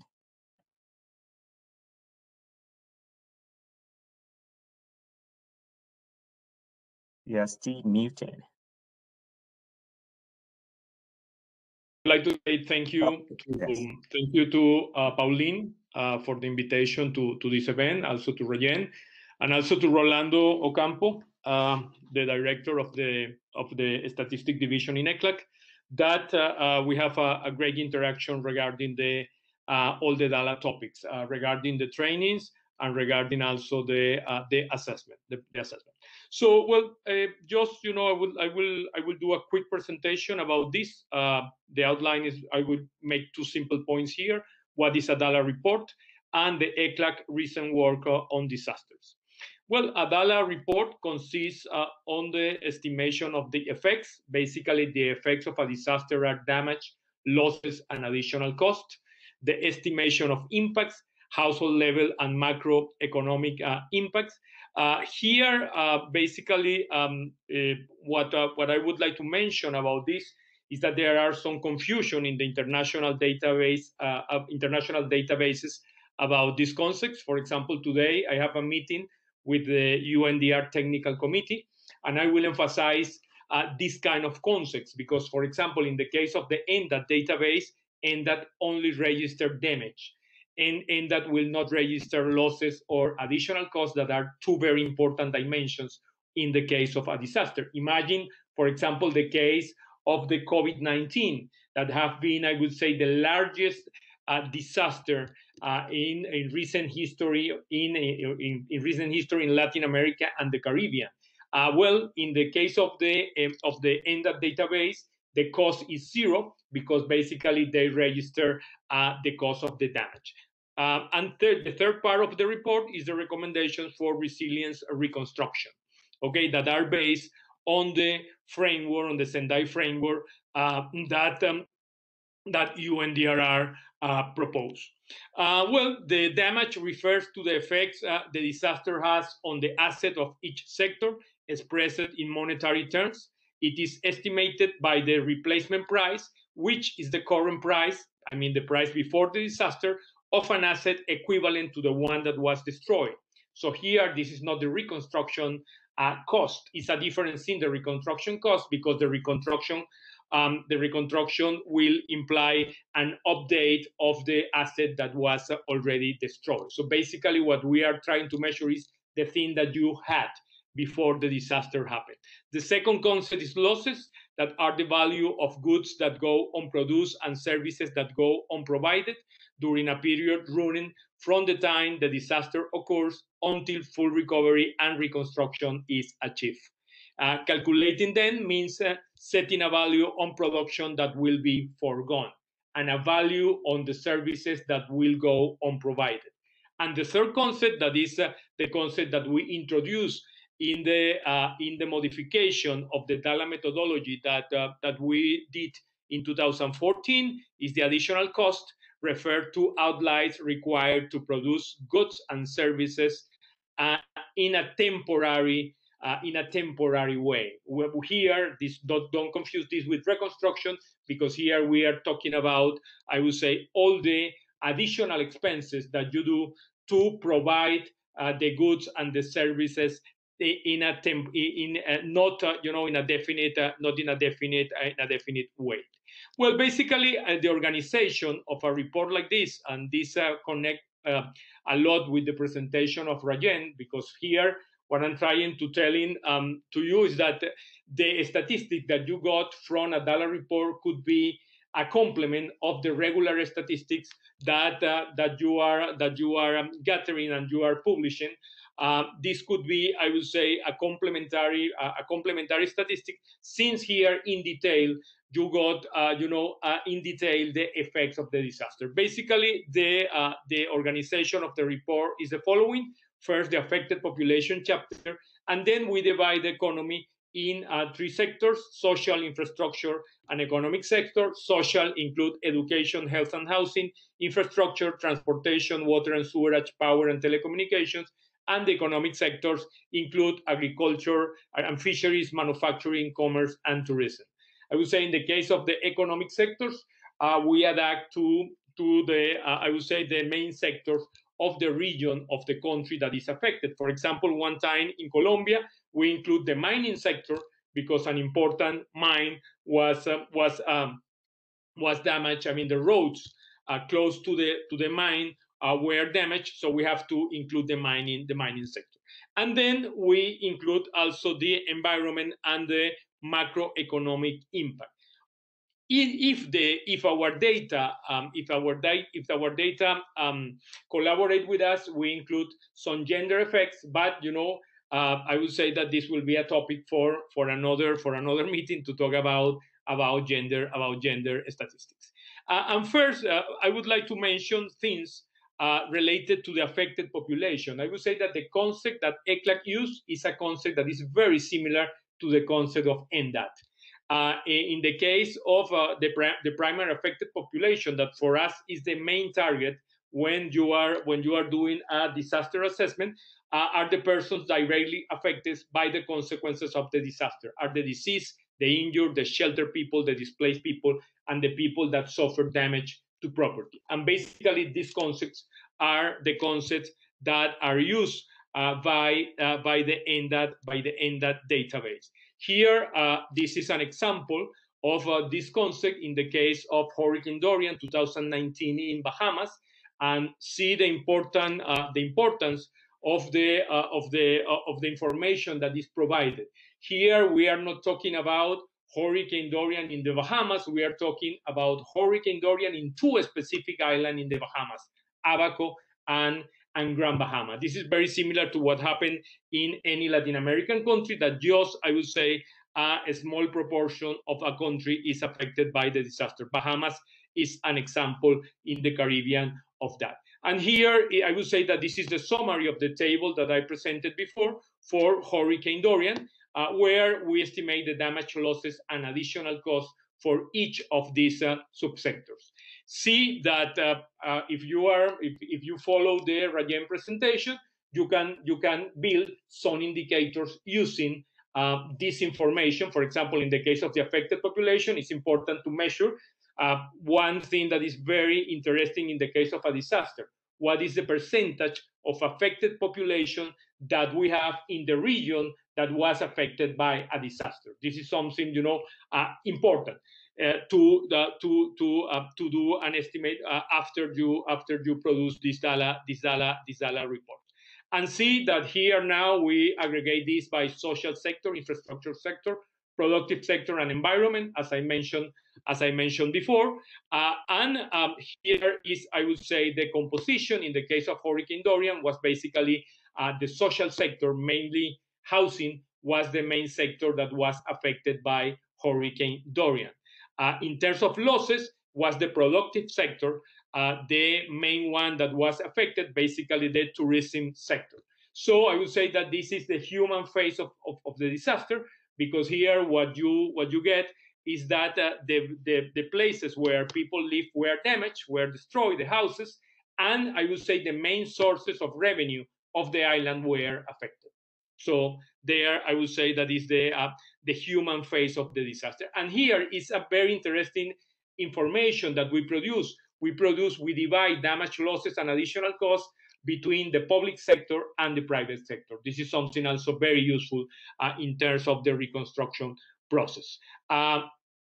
Also, we have another important issue that we produce these statistics also by island or by province. If we are talking about a Latin American country, we normally do this for damage, losses, and also for additional costs. I just present the damage and losses because I would say that are the two most important sources of the disaster. Another thing that is very important in terms of statistics, once we estimate these effects, we take these effects and we estimate the impact.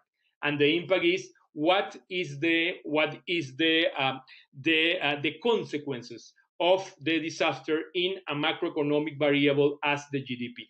And here, in the case of Hurricane Dorian in Bahamas, we did this estimate that is around 1 percentage point of GDP. That was huge because the disaster happened at the beginning of September. So what happened at that time is that 8 months already passed. So basically, in the last 4 months of the year, this happened. And also, we do some estimate that is very nice that we can do in the case of Bahamas, that was very good national statistics. The decrease, the foregone salaries and the foregone profits related to that disaster and related to the effects that I mentioned before. Here, in this mission, participate with us Salvador Marconi, that he was the head of the unit of national account of ECLAC. He's a retired person from ECLAC. He was the person that participated in mission. And also he did, I would say we did because we are interested to measure the local activity. We do, our effects we take and we express in terms of the GDP of the island. And in the case of Abaco, that was the island that was, I would say, that was most destroyed by the hurricane. But Hurricane Dorian, what you got is that in 4 months you got 7.3% of the GDP that was affected. That means that the island was shut down basically after Hurricane Dorian. And again, well, we did a very interesting study for the impacts of COVID for Latin America and the Caribbean that was that we present to different governments and in different trainings that we have done this year, and also for the COVID-19 exactly. We estimate impacts as I mentioned. I would say the difference in between measuring or between doing a data for the COVID-19 related to other disasters is that in the case of COVID-19 you will not have any losses. Okay, we did a training courses. Well, I will talk about this later.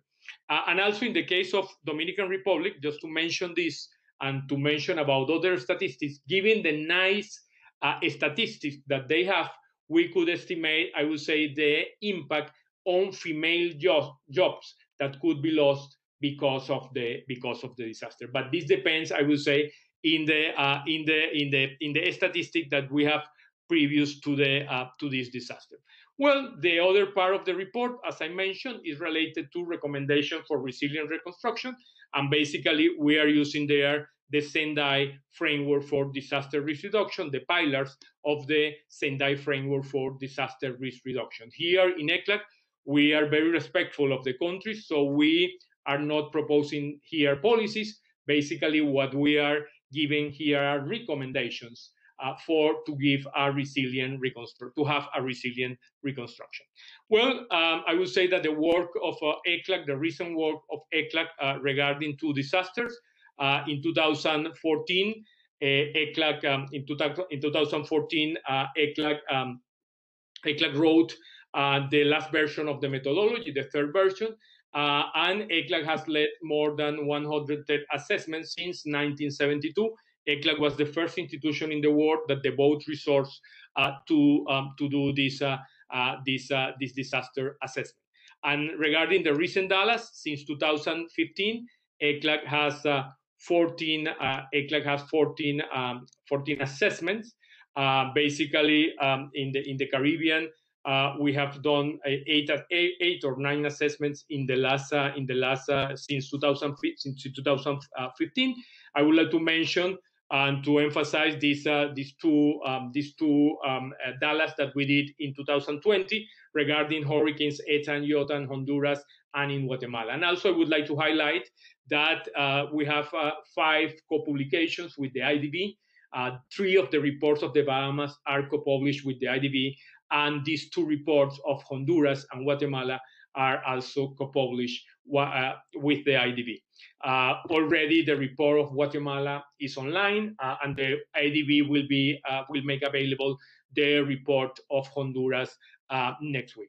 So, as you mentioned in this quick, if you could see in this quick presentation that I did, here we have also, I would say, a rich database. I already talked to Rolando because something that we are planning is to put all this database online, always with the I would say with the support of the Statistica division of ECLAC. So thank you very much again, Pauline, Rayen, for the invitation to this very interesting presentation.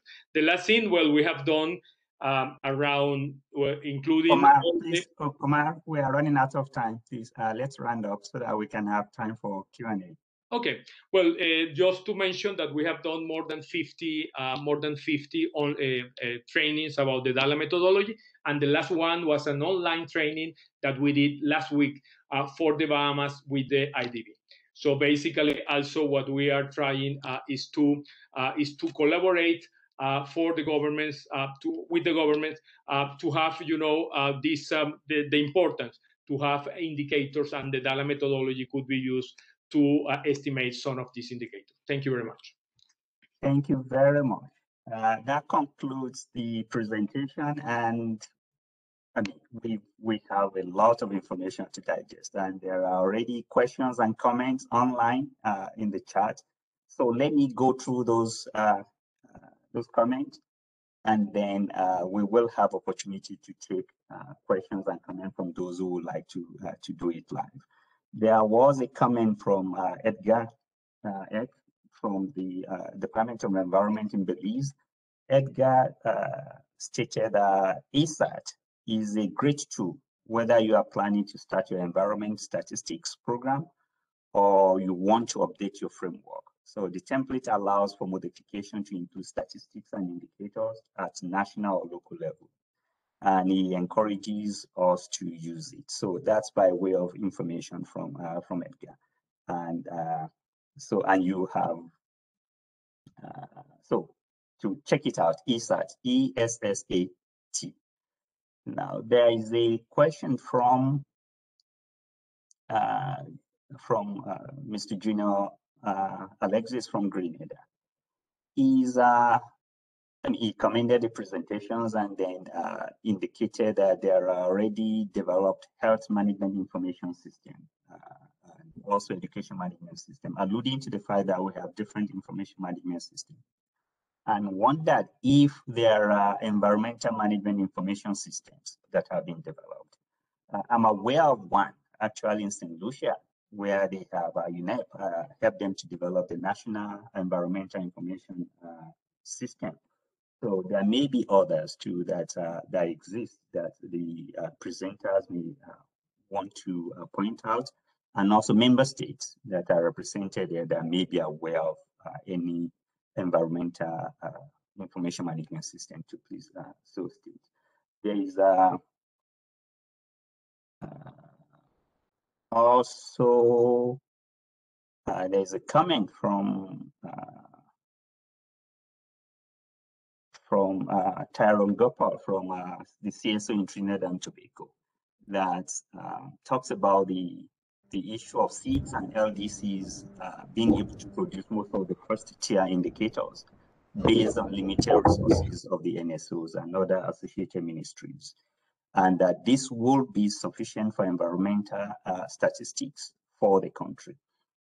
He asked if it could be assumed that tiers 1 and 3 indicators are now for the MDCs.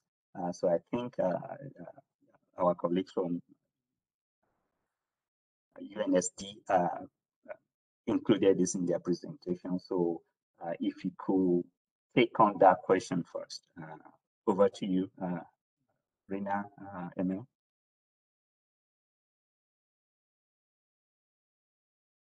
Emil, do you want to? On the tiers 1, 2, and 3. Sure. Environment. Sure. I would clarify that the tiering system is sort of globally relevant mostly, and it's sort of indicative. So for any country application, the list would have to be re-examined. There might be some indicators that were assessed as tier 2 or even tier 3, and that was 10 years ago when the FTES was developed, that appear more important for certain country. So that's one point. Another is that the CARICOM Secretariat has been working on a selection of the environmental indicators, mapping correspondence to FTES as well, which should already be tailored more specifically to the needs, to the seats in CARICOM. So I think this has to be taken into account as well. But yes, in the conclusion, certainly the country tier 1 indicators have to be considered, but whether that's sufficient, I would not. I can't say that. Can I add, Abdullahi, just really quickly? Yeah, so it also depends on the situation in the country, because when we set this up and Ryan was working with us in New York at that time, you know, the tier, the tiering system is really meant for flexibility. So if a country finds a tier 3 statistic that is relevant for their country, I mean, they are should feel free to use it. It's like a menu and a guide in terms of prioritization, but countries can adapt as necessary. And also just like to say thank you to Edgar from Belize for his kind comments on the asset. I know it's been used in many countries, and I also see, I think Junior wrote to us privately from Grenada saying that yes, you know, the asset needs to be modified. We know that. We really encourage countries to use it, and we try to gather feedback and also, you know, to plan for a revision in the future. But if you have comments like that, if you could tell us formally, we will collect them and try to look at this. Thank you. Yeah, thank you, Emilia and Rena. I'm wondering if CARICOM Secretary, I don't know if Dr. Harrison is there, or Ms. Wiggins, if you want to comment on that question with respect to the. Abdullahi, there is another question for Dala, for Omar, also in the chat. I don't know if you saw. Yeah, I saw all of them. Yes, Abdul? Yeah. Yes, I was just raising my hand. Right, yes. so you're thinking alike. Go ahead. Yes, so what Emil said is very accurate in terms of us trying to do a mapping to the global indicators. However, I would say that the CARICOM core indicators, which were developed by countries, so there's ownership in that regard, dates back to about 2004. However, we have been updating it over time. So for example, with the MDGs, we have done one update. Right now, we are in the process of doing a second update relative to the SDGs, you know, and of course, looking at the FDS indicators as a backdrop, you know, to what Rena said in terms of having global and regional and national harmonization. So it has to be relevant to the countries, first of all, and relevant to the region. You know, so there must be that ownership in terms of what you come up with, right? I would stress, and yes, the mapping to the international set of indicators, I think that is also very important. So that is the work that we're doing right now. So we're in the process of doing that mapping, and it would result in a more up-to-date set to reflect also the SDG indicators that Faustina would present on shortly. Thank you. Thank you, Dr. Harrison. Now, before you go, could you also, I don't know if you have that information on the environmental management information system. Are you aware of any such system being operational in member states of CARICOM? Yeah, I think there are probably subsystems in some countries. For example, in Barbados, I think that there is one on energy that we can think of offhand, right? And, you know, maybe in some of the other countries, but I cannot think of any offhand, but Barbados has one on energy management. I'm sure about that. Okay, thank you very much. And there is a question on Dala from Tyrone Gopal from TNT CSO. The question goes that for Dala, who is doing the estimation of the price of the asset? Is it the owner or the holder or a government official? There can be underestimation or overestimation of asset price depending on who provides the data. So Omar, that's for you. Okay, thank you. Very interesting question.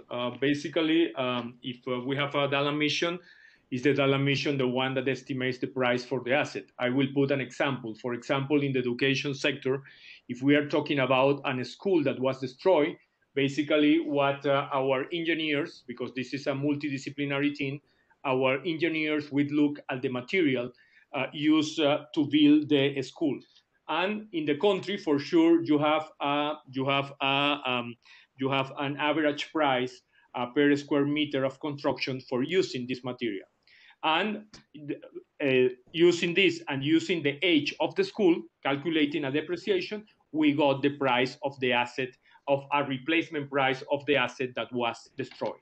So here basically are technical, I would say, that are technical issues that I would say that the government collaborate a lot with us in all the decisions that we have to take when we are doing the estimation. I would say, for example, in Latin America, that we are trying that the own countries have their the DALA-TIN. Basically, what we are doing, at least in Argentina, we did that in 2018. We have a training, I would say, for the DALA-TIN of the government, and the DALA-TIN of the government will be the one that will do the DALAs in these countries, and have to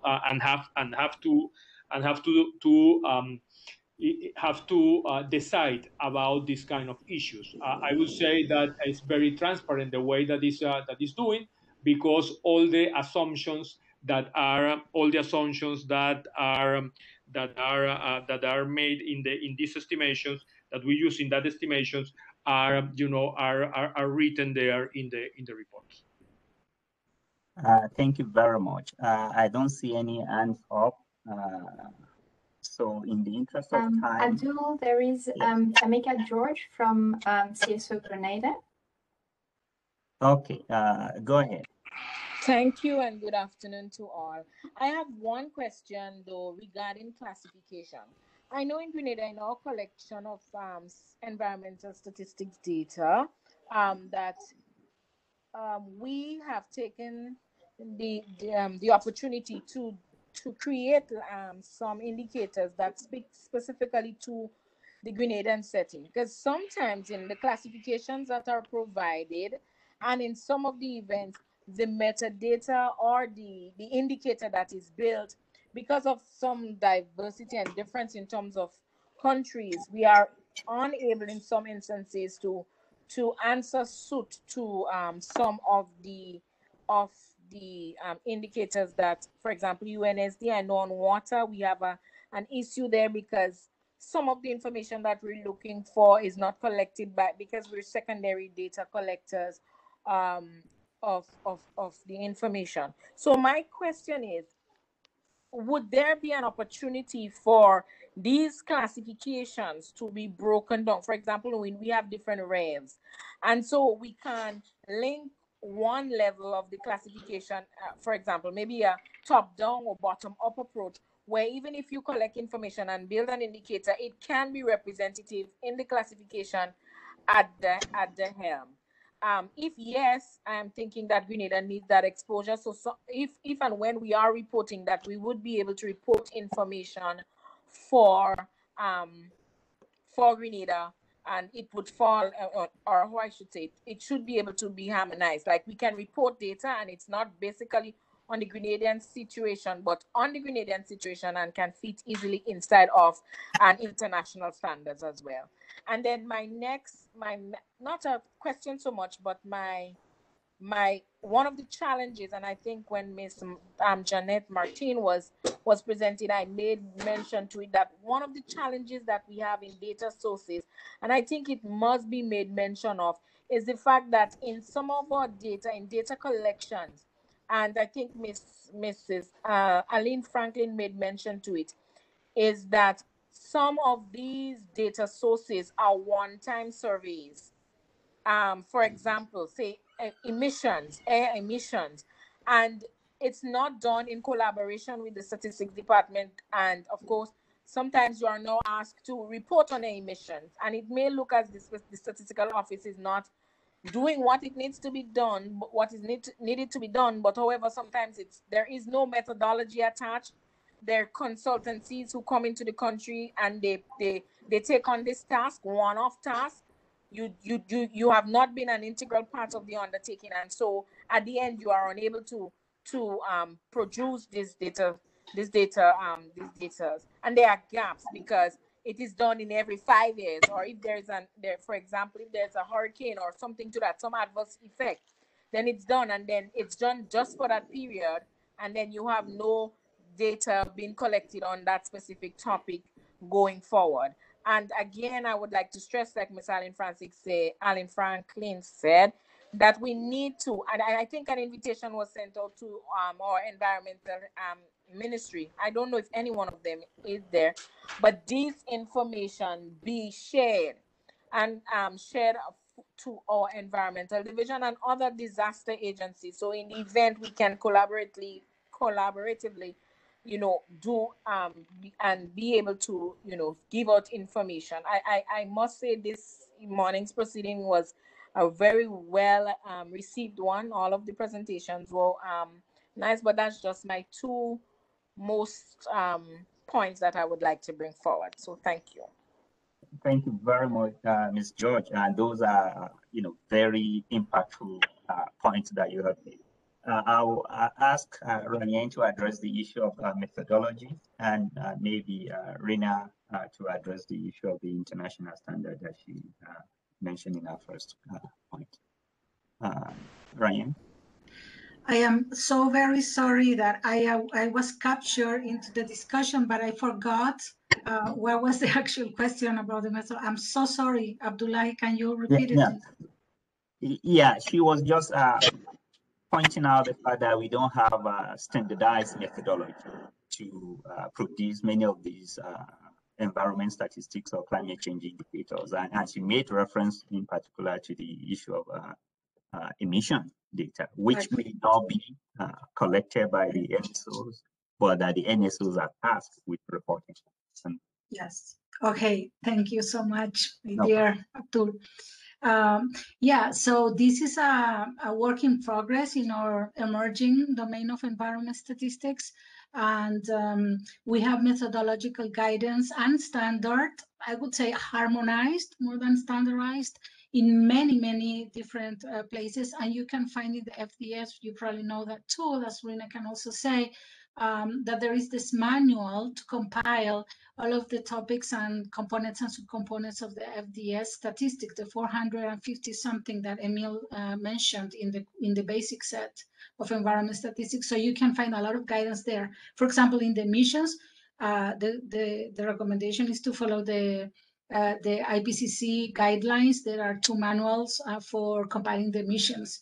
Now that, when it comes to concentration of pollutants in the breathable layer, it's basically monitoring stations. And if you see that chapter in the guidance, I'm overstepping here because as I work also with Rina in New York, we produce these things together. So it's better that Rina show you, but we have a lot of methodological guidance compared to 20 years ago, let's say.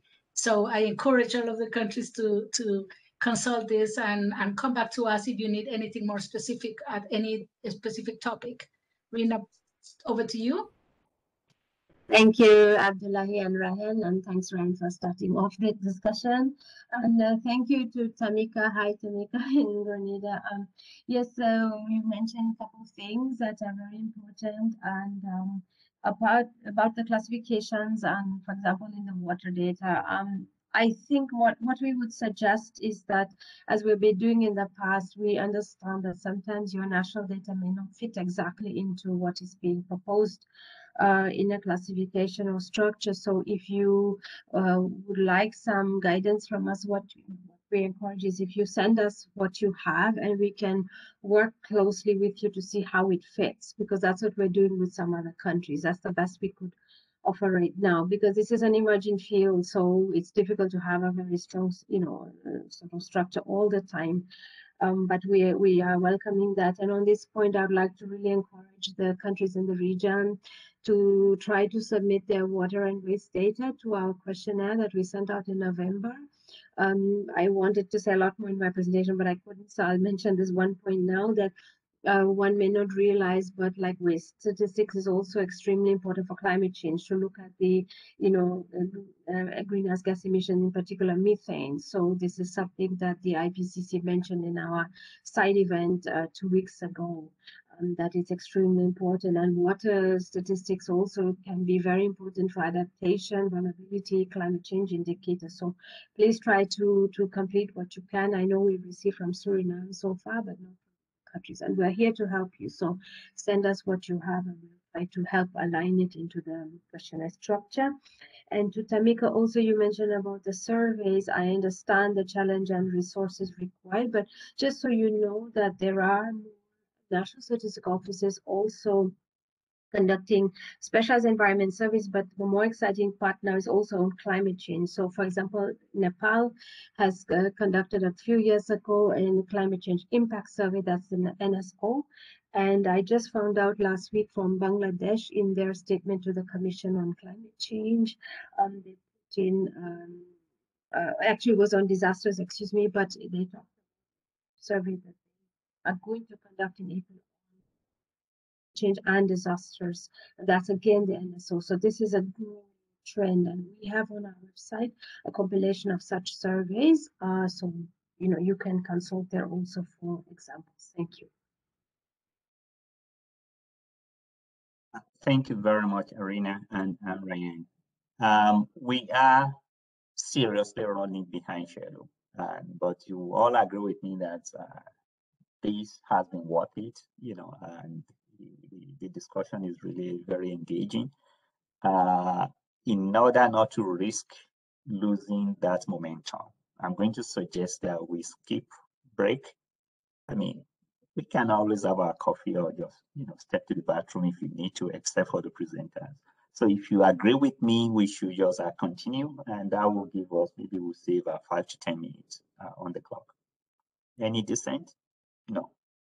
Okay, thank you. So we will move right away, right into the next session on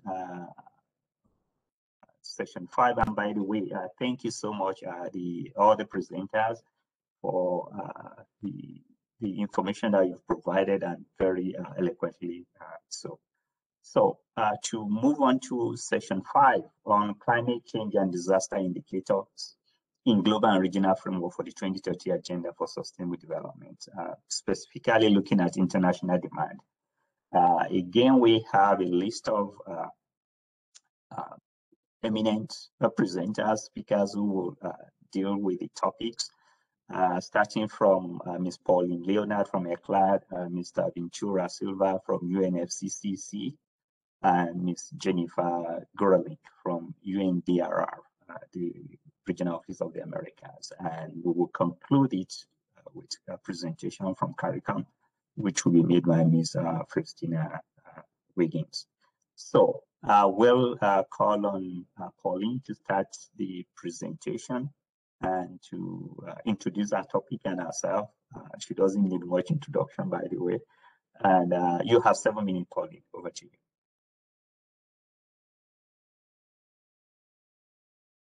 You're muted. We're seeing the presentation, but you're muted.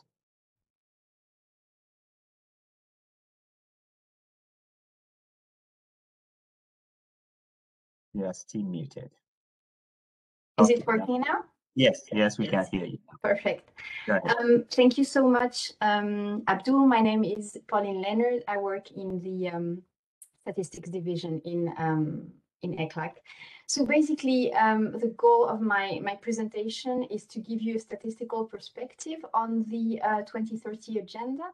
I will try to be very brief so that we can move to the next presenters. So these are the contents of the presentation. My first point is very related to what our colleague from the CSO from Trinidad and Tobago mentioned, Mr. Tyrone Gopal, which is that the increase in the demand of environment statistics is mainly for national purposes. I think this is a key element, and this is why I'm starting this presentation with this. It's like the current dynamics in environment, and especially linked to climate change and the impact of climate change, in particular related to disasters, put a considerable challenge on the countries. And so why we need more statistics is actually for national policy making. It's not for international reporting.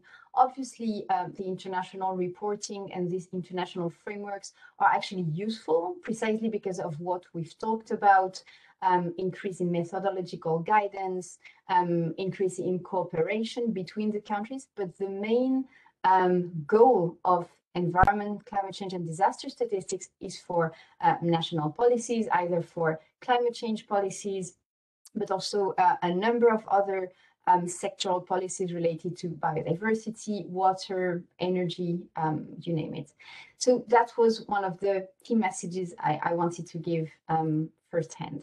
So I would like also to go into a statistical perspective of the 2030 Agenda for Sustainable Development. You might know that there are not just the SDGs in this 2030 agenda.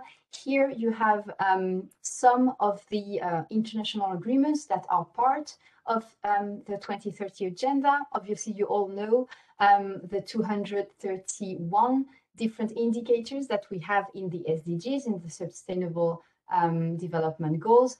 And here, this little scheme show you which of these global frameworks actually have a global monitoring framework that is based on agreed international indicators. So you all know that the first one, the SDGs, do have one, but there is, for instance, in the case of the Paris Agreement, there is obviously a common indicator, which are the greenhouse gases emissions indicator, but at the moment there is no global framework of indicators for adaptation to climate change. And we know how important it is, in particular for the countries of the region, to have strong adaptation to climate change policies and monitoring systems. So at the moment, at the global level, there are no indicators to report to the Paris Agreement on adaptation.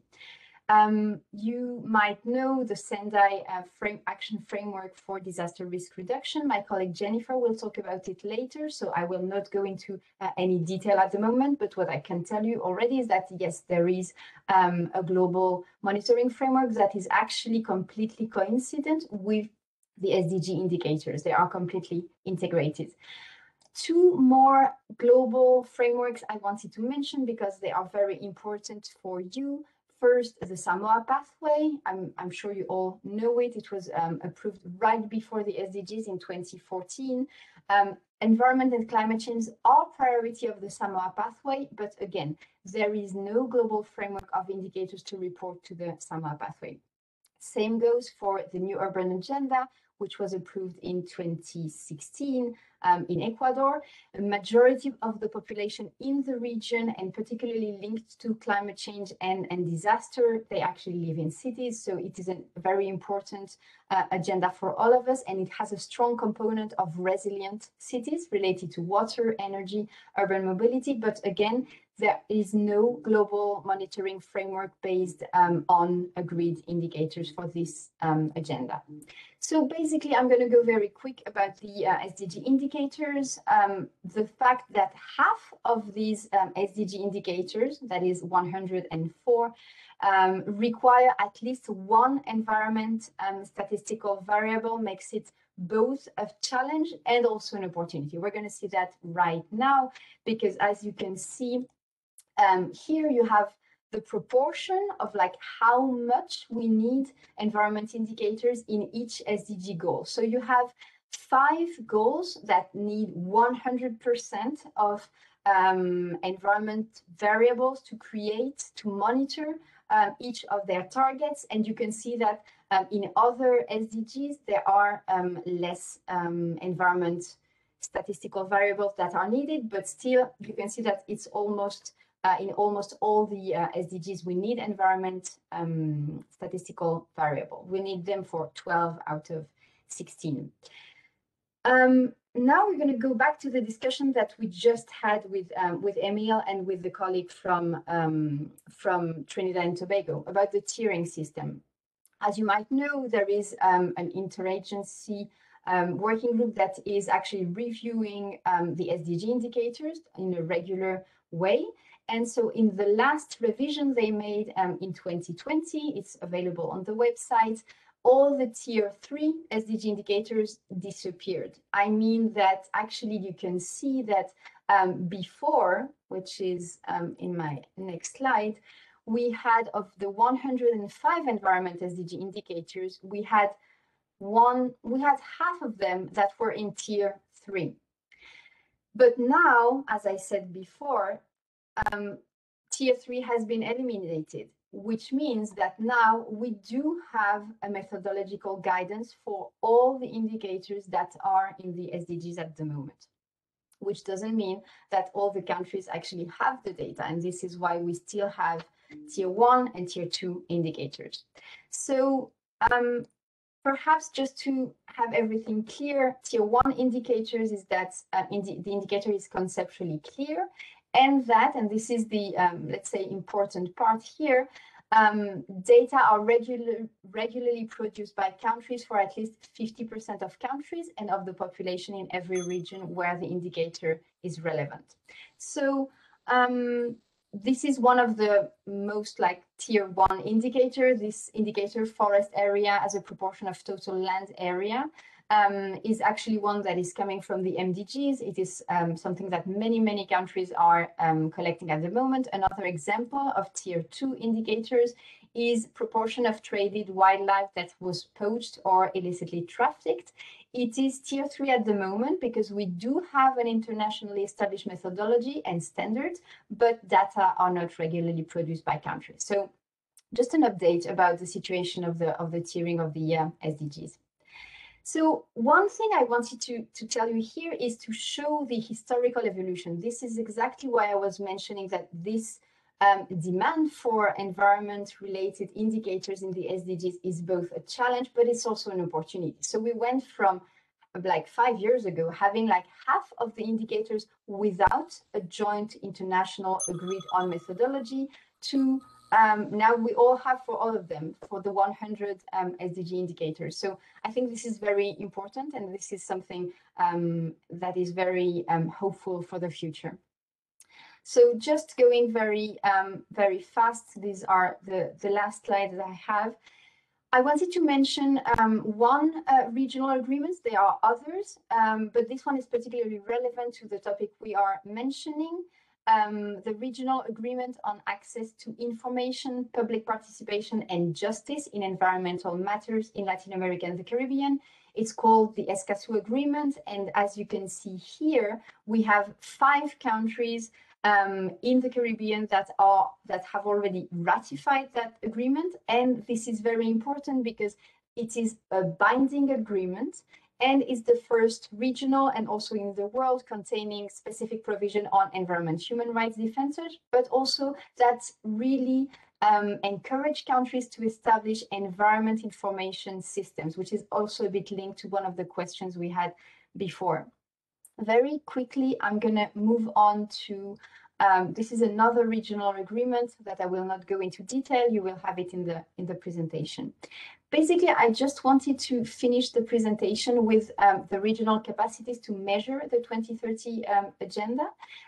So in ECLAC, we organized a survey when the SDG indicators were approved, and I'm going to show you a bit of the results. So here you have an example for disaster risk-related indicator. At the moment, in 2016, when the survey was done, we had 9 countries that were producing indicator 151, which is the one on persons affected by disaster. And you can see that many countries are still not producing this indicator on a regular basis. You can also see that when it relates to what Omar was saying before, which is the economic and social impact of the disaster, we have very few countries that are producing that in the region. So I'm going to just go directly to the Latin America and the Caribbean information. This was an update of the survey that was done. You can see that the environment-related SDG indicators are very low in the list of which goals are best monitored by the country in the region. And here you have SDG 13 on climate change. And so in my last slide, you can see I've highlighted the Caribbean countries that answered that survey in 2019 about which proportion of SDG indicators they were actually producing. So we hope to do another assessment of these surveys to see precisely the evolution. And with that, I will stop here so that my colleagues have time to present as well. Thank you so much. Thank you very much, Pauline, for that presentation. We will now go to the presentation by Ventura, Mr. Ventura Silva, who will present our climate change reporting mechanism in the Paris Agreement. Ventura is from UNFCCC Regional Office for the Caribbean. Over to you. Thank you, Abdullahi. Can someone put on my presentation, please?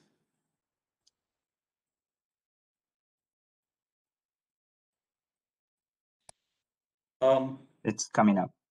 Yeah, thank you. Okay. Thank you. Welcome, everyone. I was supposed to cover mostly the MRV, or monitoring, reporting, verification, or transparency requirements under the UNFCCC, the International Climate Change Framework Convention. Can we move to the next slide? Just to give an outlook of what we have in measuring, reporting, verification under the convention, which is the Framework Convention on Climate Change, as well as what has been agreed under the Enhanced Transparency Framework, which came into light with the Paris Agreement. So the final modalities, procedures, and guidelines for the Enhanced Transparency Framework still is in the working. We are expecting that we will have an outline of what we call the tables of reporting under the Paris Agreement, but we have some general guidelines based on the discussions from the COP in Katowice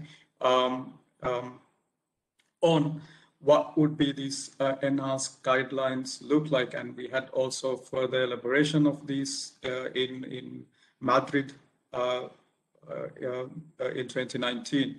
As you know, unfortunately, there was no COP that took place in 2020. So we are looking forward to the finalization of these guidelines and modalities by end of this year at the COP in Glasgow. What does it encompass? When we talk about measuring, reporting, and verification, which is basically dealing with the performance of countries in terms of their mitigation, the adaptation, and other information that we are producing at international level. This is to enable parties to understand what the implementation status of different climate actions in the countries in terms of emissions and removals, of course, when it comes to mitigation and action and support needed, as well as those pertaining to adaptation and resilience to climate change. It is to provide an accurate and reliable data and information based on which the international community could take decisions.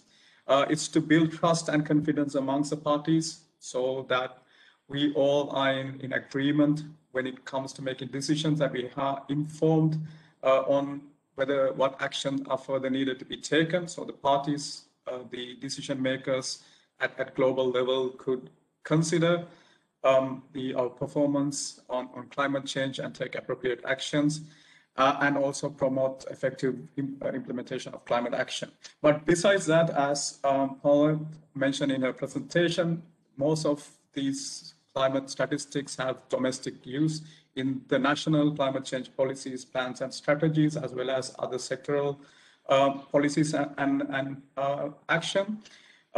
Improve access to support. Now, this is a key component when we are looking for climate finance, as you know, as a source of finance for implementation of some of these projects, which are not just linked to climate change, but are also important with the national the national strategies for sustainable development and capacity building in terms of what kind of support is needed at national level, and also to get political buy-in and awareness at national level. Now, with the rollout of the national adaptation plans for addressing adaptation and resilience to climate change, as well as the nationally determined contributions, which talks about the national level climate action for mitigation of the greenhouse gas emissions, we are looking at a need for more data, more information in order to, one, prepare these plans, to understand where we are in terms of the baseline and where we will be and what actions will be needed, but also to access climate finance through providing a sound climate ration for the activities. Next slide, please. So it looks, when we call about transparency under Article 13 of the Paris Agreement, it talks about action in terms of climate action, whether it's mitigation, adaptation, or resilience, as well as capacity building, other technology development and transfer, but also look at the transparency of support. So it's twofold. For the developed countries is to communicate what support had been provided for developing countries in implementation of their climate action. But for developed countries is also to report what kind of support had been received, so that we have an international balance on what had been actually received by the countries, and in terms of capacity building, in terms of finance, in terms of technology transfer, so that we have a general understanding when we are negotiating on the support requirements as well as the support provided, that there is a stock take that we can provide in terms of what had been support provided from what's communicated from the developed countries and the support received that's reflected in the developing country reports. Next slide, please. So when you look at the reporting under the Paris Agreement, it talks about the national inventory report. These are the greenhouse gas emissions. These have been done previously along with what we call the national communications and the BURs in the Caribbean countries. So these had been done at a frequency on a more project basis with support from other international organizations and international consultations. But we see now under the what we call the enhanced transparency framework, there is a requirement for more regular reporting, both for developed countries as well as for developing countries. There's some flexibility, of course, provided for small island developing states and SIDS, but there is a requirement that these countries also have a plan for coming up to a regular communication, providing regular communications. Then for the nationally determined contributions, this was a challenge we've seen last year and this year when we are trying to revise or update the NDCs in the countries, that because of lack of data, we have a challenge for identifying the baseline. So some test sectors in some countries had to be left out because we couldn't get enough information to communicate what is the baseline scenario and what would be achieved under the NDC. So there is transparency around NDCs, and which we principally feel the most of the mitigation related activities will be covered under the NDC and reported on in terms of the progress of the nationally determined contributions. We have quite a number of countries who have already from the Caribbean updated and submitted the NDCs in 2020, and a few other countries who are still working towards finalizing and submitting the updated NDC. Then it's not only about mitigation, it's also about adaptation under Article 7 of the Paris Agreement. So in terms of what are the national circumstances, what are the impacts, and what actions are being taken in terms of adaptation to climate change, as well as disaster risk reduction and building resilience in the countries. Where are we in terms of the progress of that, and what are the monitoring and evaluation of those progresses?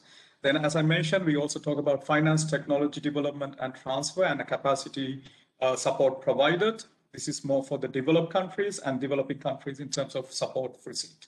Next slide, please. In terms of the implementation, so most of the countries are currently still in the old cycle producing their national communications. We have countries that are producing the third national communication still, and some countries who had also submitted the fourth national communication from the Caribbean. We have countries which have submitted their biennial update reports. So it's the name suggests, it's a 2-year update of the reporting. And also countries who are now in the process of developing the first biennial update report or second biennial update report in the Caribbean. The expectation is by December 2024, we will transition to the new cycle where we will produce, all the countries, both developed and developing, will produce what we call the biennial transparency reports. So these are very much similar in nature of reporting to the biennial update reports for the developing countries.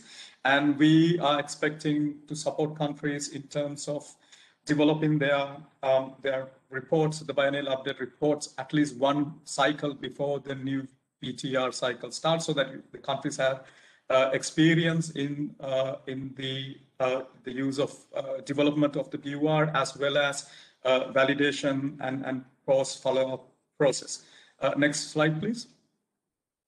So when it goes to mitigation, I'm not going to go into detail. So these are the various components when we have about the nationally determined contributions, what has been in terms of identification, the implementation and accounting of the emission reductions through the NDCs, how that's going to be communicated, and also the description of the NDCs, what it contains, how the intention to use of Article 6, which is accessing international mechanisms for collaboration, and the description that you contain. Next slide, please. And similarly for adaptation, we look at also the impacts, risks, and vulnerabilities as appropriate. This could include, of course, the disaster risk reduction component as well. Then looking at the priorities and barriers, looking at the different strategies, policies, and plans, progress of implementation of adaptation, and monitoring and evaluation of adaptation actions in process.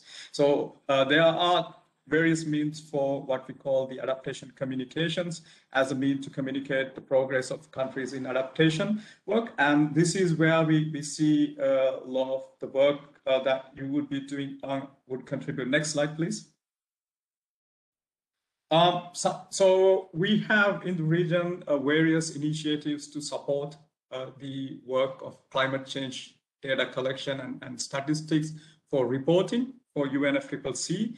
There are various programs that are available internationally, funding sources that are available for this work, which are mostly channeled through your ministries responsible for climate change or environment.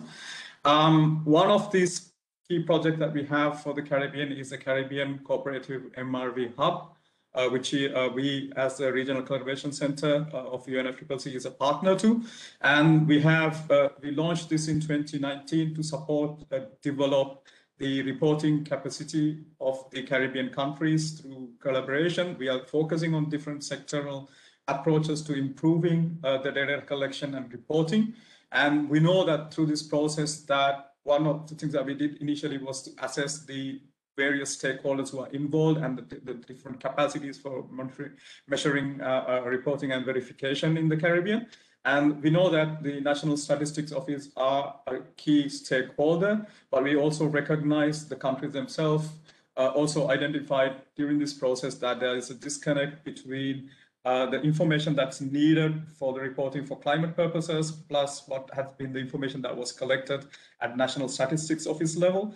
And I know this project from ECLAC, as well as what Ria mentioned in her presentation from UN Statistics Department, these projects are supposed to build this gap and to ensure there is communication. So where these projects that are most focusing on supporting the National Statistics Office also communicate effectively with the projects that we have can you move to the next slide, please?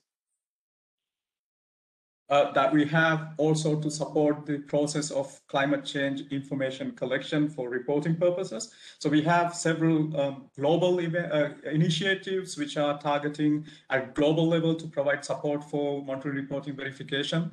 And there's also within the Caribbean, there is efforts at regional level also for data, this kind of information collecting for climate change reporting.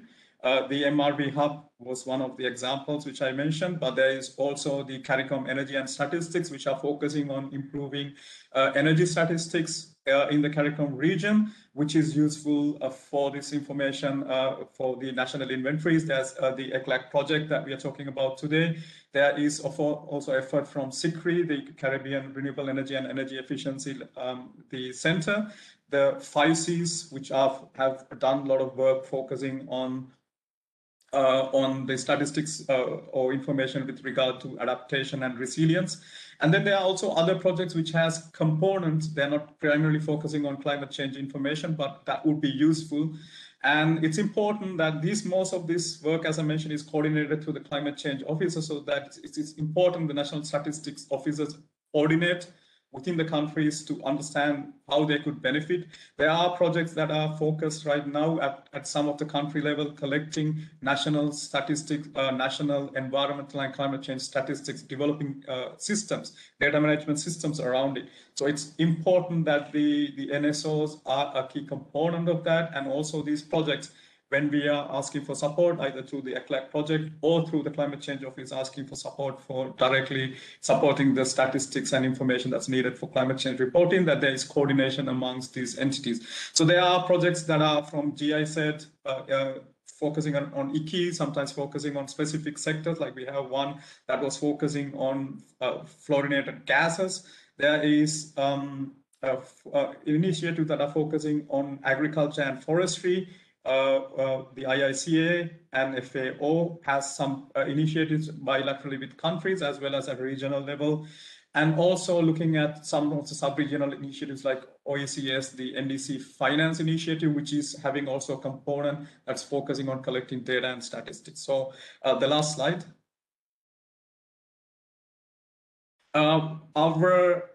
Our request for the NSOs and also the climate change officers as and environmental ministries is to see also how best to coordinate. As you see in some of the actors that you are involving are not just these two officers. So we have the energy unit, we have the ministries responsible for economic planning and development, for finance, for agriculture, for forestry. And also the other ministries, that there needs to be, I think that was highlighted in the previous presentations, a need for institutional arrangements for coordination so that you will benefit from the efforts, both the support that's been provided for climate change officers, more focusing on climate change data, but also for statistics officers for collecting environmental and climate change statistics. So that you could actually see which information is most beneficial for you in terms of accessing climate finance, in terms of developing your national policies. And the last slide. So here are some of the resources that I would like to leave you with in terms of climate change statistics and the guidance that have been provided. I will look forward to collaborating with ECLAC and supporting the colleagues from UN Statistics Division as well in this effort from the climate change side, and also providing support to the countries. We hope the countries internally would develop mechanisms for coordination so that all our support from the different agencies that we are working with our focal points actually result in what would be the best effort that would be required for the countries. Back to you, Abdullah. Thank you very much. Thank you. Thank you, Ventura. I think we should move very rapidly to the presentation by Ms. Jennifer Gramink. If we can have a presentation up. Hi, I'm yes, please go ahead. Introduce yourself and your topic, and then. Yeah, I'm just trying to upload the presentation. Just give me one moment, please. Thank you.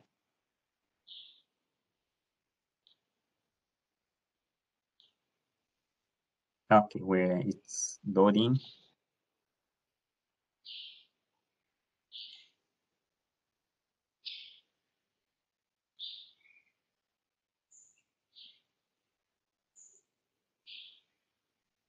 Okay, I'm not sure what you're seeing now. I'm not seeing it. We're just in the gray screen. Jennifer, are you using a Mac? Because it might be. No, I'm not. Oh, yeah, now we can see it. Okay. There's a little, there's a box blocking part of your slide. So if you could, maybe if you go to the presentation mode, hopefully that will take care.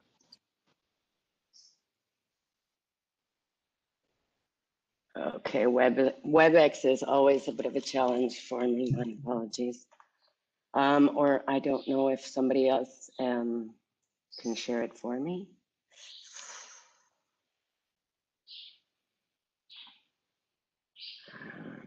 As you prefer. Sami has your presentation. Sami, do you think it's better that you share it so that we don't see the gray? Oh, but the gray are disappear. Well, I think sometimes if you have other applications open. So if you minimize all the applications that you have open, I think it gets rid of the gray boxes.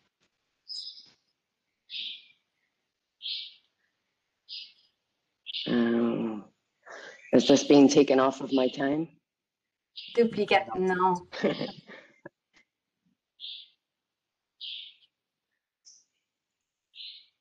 Is that better? Yeah, not yet. Oh. Advance to the next slide. Let's see if that will take care of it. Advance to the next slide. No. So if you could send it to us by email, then we'll see if we can. We already have it. So Sami, would you prefer to share it for Jennifer, please? Although we can see quite well. There is just one gray mark. Oh, then right in the middle. Yeah. Oh no.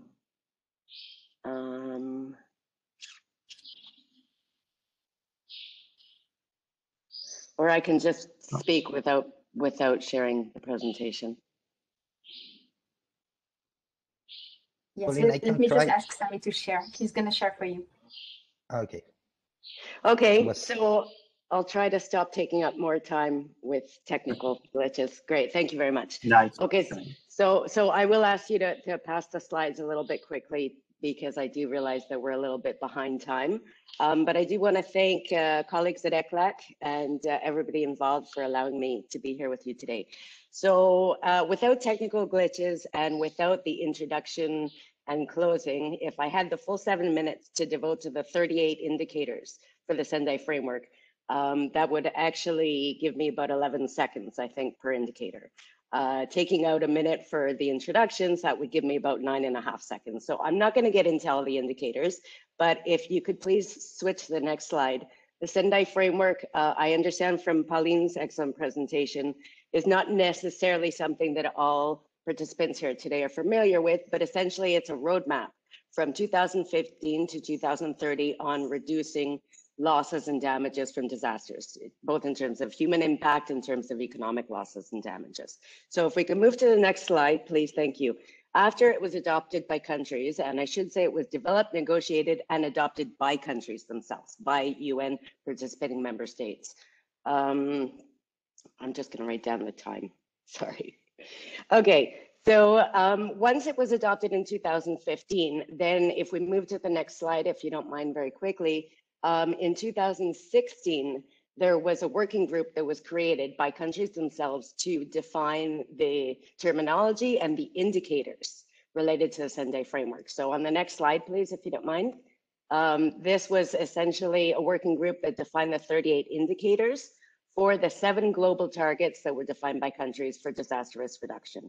That those 38 indicators are both compound and sub-indicators, but those same indicators, a large percentage of those were adopted by the working group looking at the SDGs. So if we switch to the next slide, please, you can see there's a direct alignment that the indicators that were developed for the Sendai framework were adopted for the SDG reporting in terms of disaster-related indicators. If you don't mind switching, next slide, please.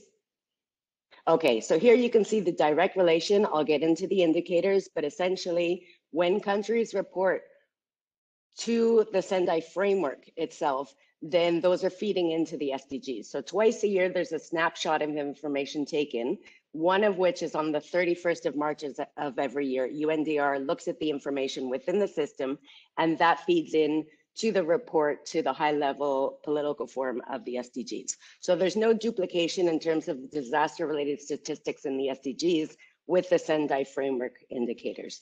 They're completely, as Pauline said, compatible, but they're the very same indicators that were adopted. So if we move to the next slide, please. Okay, thank you very much. Now the system is made in a way that once the indicators were defined by countries, the national Sendai focal point of each country, and this was defined after the adoption of Sendai framework for disaster risk reduction, each country defined their focal point. This focal point was given the unique role of coordinator on behalf of their country, and they can add on other users from their country as they see fit. And the idea is there, it's very much a multi-sectoral approach to national reporting. So any user or institution that's included from the coordinating agency can go in and report directly in the system. If we move on to the next slide, please.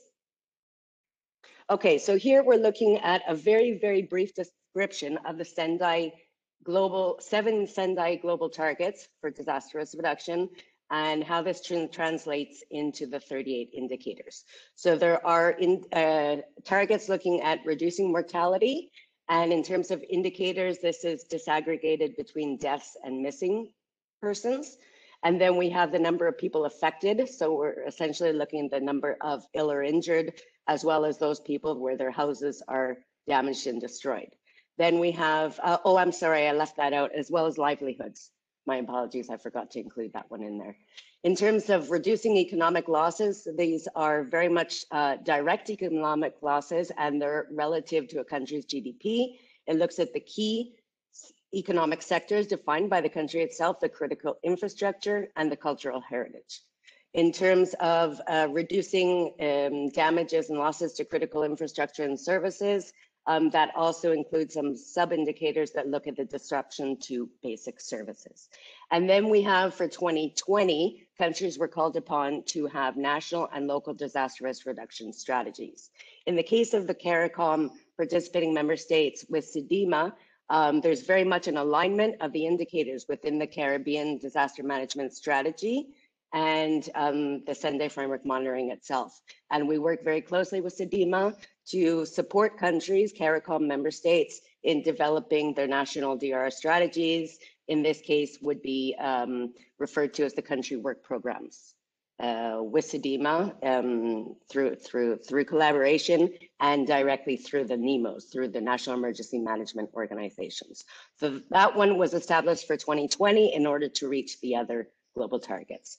So then moving on, we have two that are not directly reflected in the SDGs, but are no less important, that have to do with international cooperation for disaster risk reduction. And this is broken down in terms of the indicators for transfer and exchange of technologies, capacity building, and statistical capacity for disaster risk reduction. And finally, one that looks at early warning systems, multi-hazard early warning systems, based on the systemic nature of risk that brings in all the sectors, brings in the fact that when an event happens, it has cascading effects throughout the different systems, economic, social, political, etc. As well as information and assessments, and also the percentage of at-risk population covered by preemptive evacuations. If we move on, please.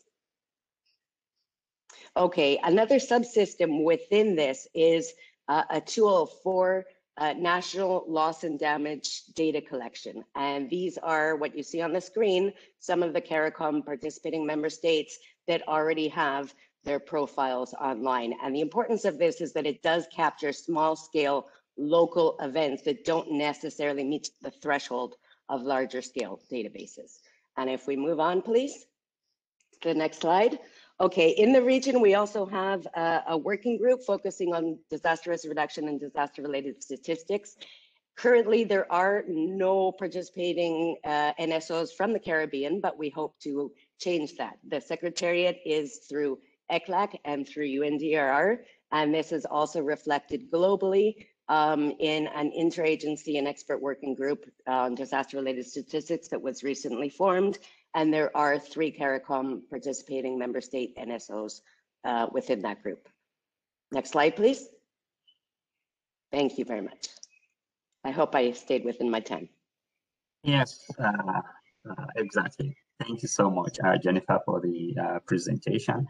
And we will go on to the last but not the least presentation from CARICOM, looking at the point of which will be made by Ms. Faustina Wiggins. Faustina? Hi, good afternoon, everyone. Briefly, I would like to start with some geospatial products that we have developed at CARICOM. Sorry, just Faustina, will you be sharing any slides, or you're Yes, just yes. okay? We are not seeing your slides yet.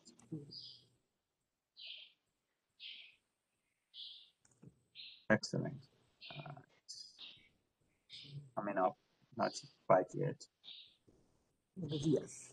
Okay, yes. Just wanted to share with persons the dashboard that we have available on CARICOM Stats website showing the emissions data. It's a work in progress. We're continuing to update based on the climate change statistics publication that we did. Yes, we have a number of countries data on total emissions, as you can see, Barbados, for Belize, and we have a map of that data and also some charts. So that was just a brief overview of what we have available there.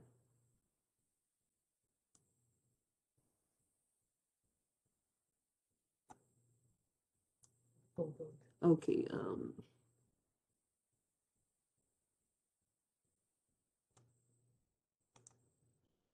I hope you can see my presentation. Yes, we're seeing it. Okay, so I'll be speaking on the CARICOM core indicators for the SDGs. This is a basic overview of the presentation. I'll give a background to the development of those core indicators, the availability, or work on the availability of the core indicators by member state and associate members, some of the indicators which are related to the environment, climate change, and disasters, and the work in progress. I just want to emphasize here the involvement of the CARICOM region that is led by the Secretariat in the development process, post 2015 development process. We placed this on the agenda at the 38th SECS. This is since in 2013. The contribution to the discussions at the UNSC meetings, briefing of the CARICOM caucus at the UN missions in New York, and joint regional meetings with other organizations at which a number of other agencies were represented. We had several meetings or e-meetings which were convened to discuss these SDG indicators, including a workshop to train personnel from member states and associate members in reviewing the preliminary SDG indicators. We had two e-meetings in 2016 to finalize the recommendation by those member countries, and a second face-to-face workshop, which was convened in December 2016, which focused on the identification of a draft core set of indicators in the region. At that meeting, 140 indicators were identified for further review. It was a collaborative meeting between CARICOM, UN SIDS, DESA, and ECLAC. I also want to emphasize that a technical working group was formed on SDGs. This was endorsed by the SDGs, and that's SECS, to refine and develop the core indicators for the CARICOM core SDG indicators. And this was held in 2017. I want to highlight the criteria that the TWG used for identifying those core set of SDG indicators. Firstly, that the indicators should be linked to the national and regional planning programs and priorities.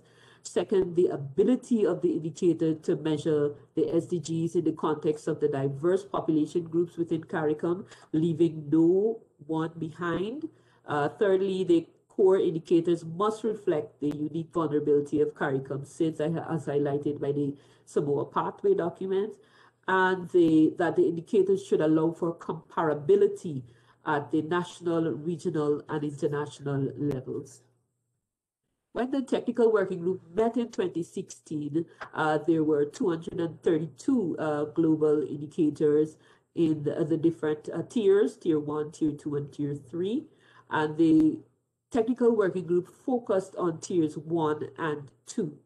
At the second meeting of the technical working group, 109 unique indicators. Sorry, Faustina. Yes, sorry to interrupt. It looks like you are not moving your slides. Because we're still seeing the CARICOM maps ArcGIS.com page. Oh dear. Or maybe you did not share your PPT. Stop sharing. Okay, 1 second.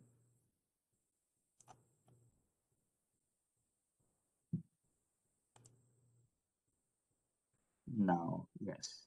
Yes, thank you. Now we're seeing it, yeah.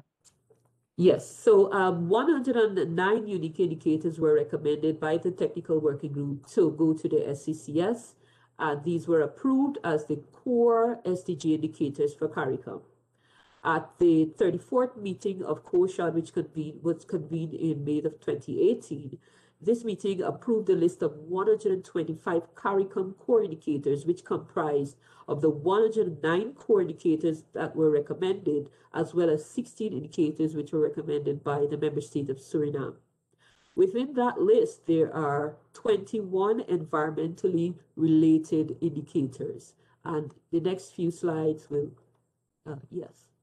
And in 2018, member states were asked to provide feedback on those indicators. Member states, the availability of those indicators, they were asked to indicate whether the indicators within the NSOs and the NSS were available and produced by them, whether they were available or not produced, and those indicators which were not available and not produced.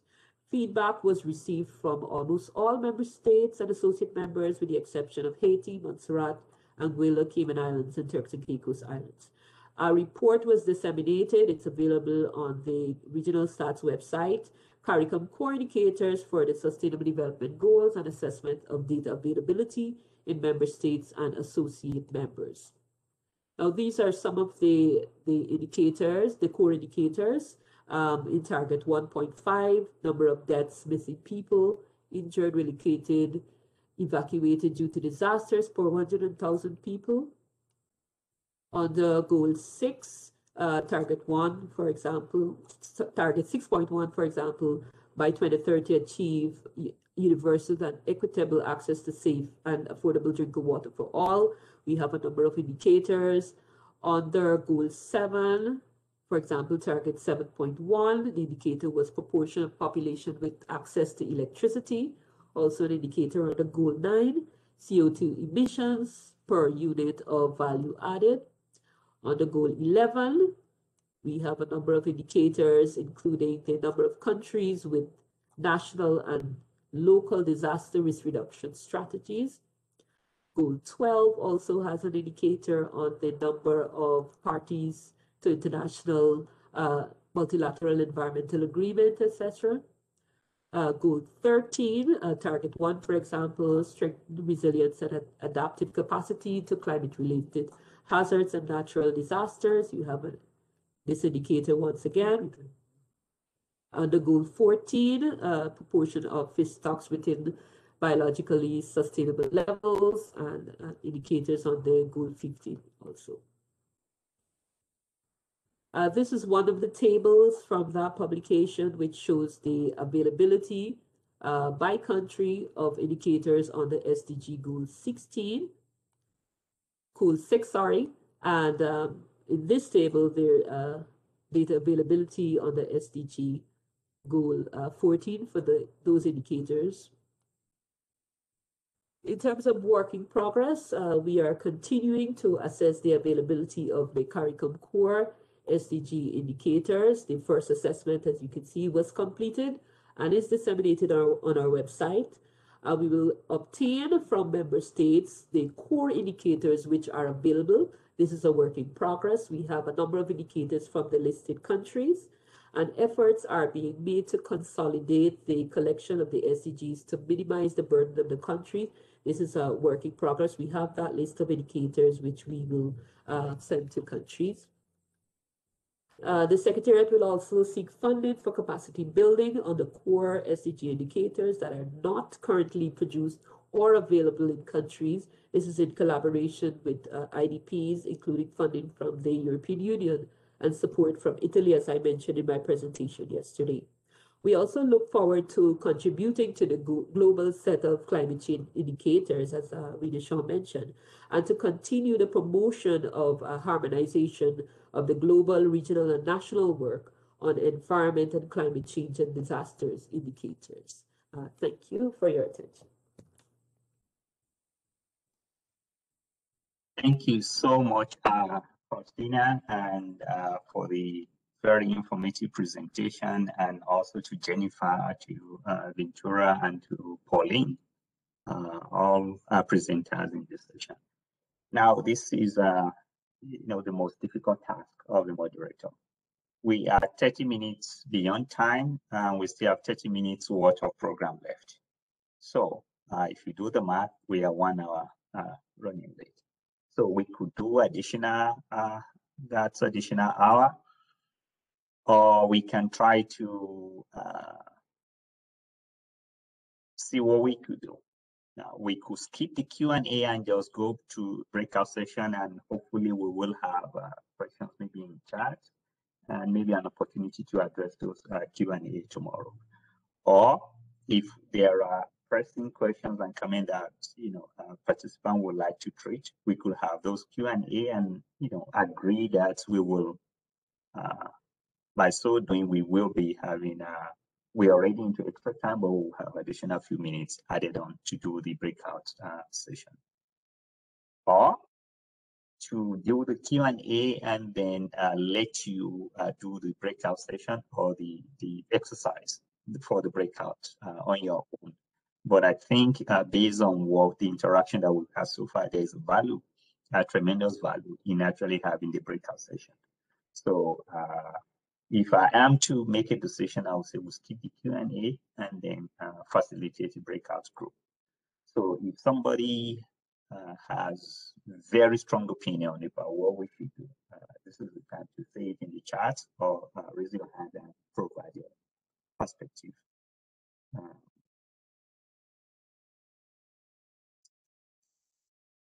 Comments, suggestions, ideas?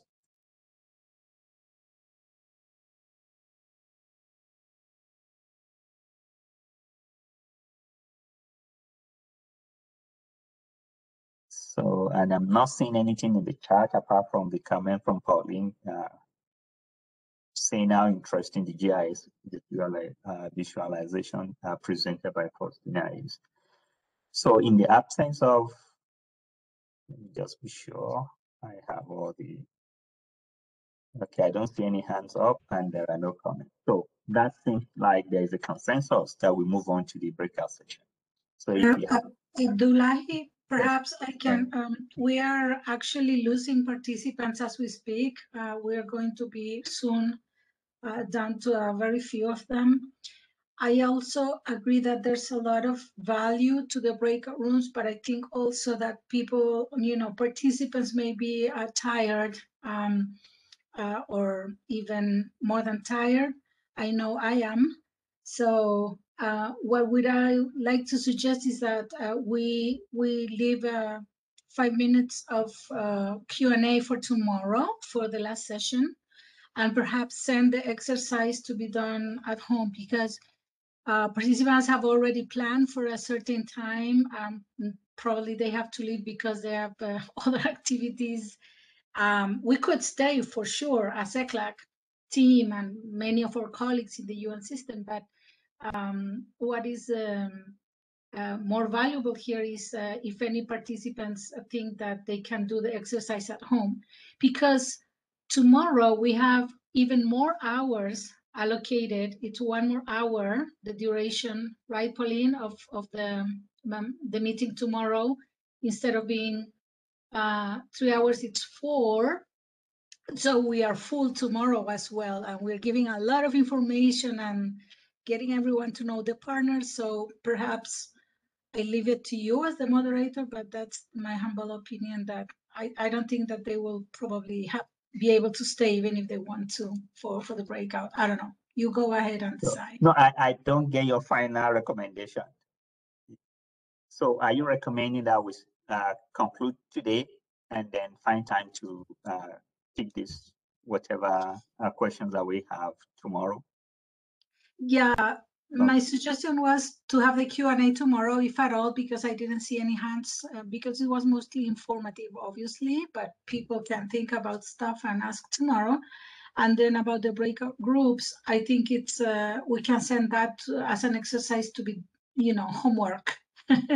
It sounds horrible as homework, and because it'll take a bit of time to explain, and then we're already 35 minutes past the hour. So I don't know if there is any other opinion, but I would say that the breakout sessions, it's probably very few colleagues would attend. I don't know your opinion, Pauline, as to this. I would like to hear from the member state participants so that this will not be a decision imposed by ECLAC.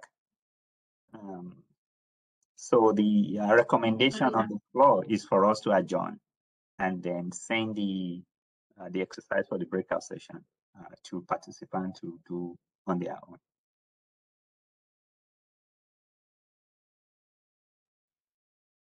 Yeah, so we are waiting on countries to manifest their opinion. That's exactly how it should be. Thank you. It looks like they've already, adjourned. We have only 42 participants so far, so some of them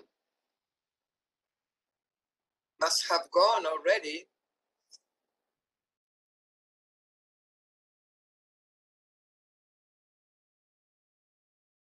I don't know, perhaps they can use the reactions option if they No, well, this is, I think we are now in the reality of virtual meetings where you have people signed up, but they may not be on the meeting anymore. So you may have names, but there are nobody behind the screen. So it's probably the reality that we should conclude the program of the agenda for today, and then we'll see where we can Abdullahi Sharma Fleming raise the hand. And okay. Hi, Yes. given that I will not be able to stay on much longer, I think adjourning the meeting and sending the material for homework will be satisfactory. Thank you, Sharma. I think we're already moving towards a conclusion.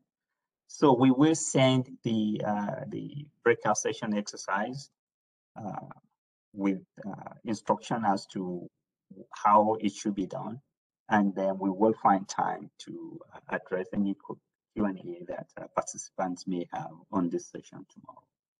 So let me take this opportunity on behalf of my colleagues at ECLAC, our UNSD colleagues, and our colleagues. Thank the presenters and, more importantly, the participants for the very engaging discussion and feedback that we've had. And we look forward to the day 3 and final day of the introductory webinar tomorrow. We'll be starting same time, right? 11 o'clock Santiago time, 10 o'clock Eastern Caribbean time, and 9 o'clock New York, Jamaica time. Okay. Unless anybody has additional comments to make, Ariane, Arena, any comment? I think Okay, thank you. Everybody will meet again tomorrow. Okay, bye. Thank you. Bye, everyone. Thank you. Bye. Bye, everyone. Bye. Till tomorrow.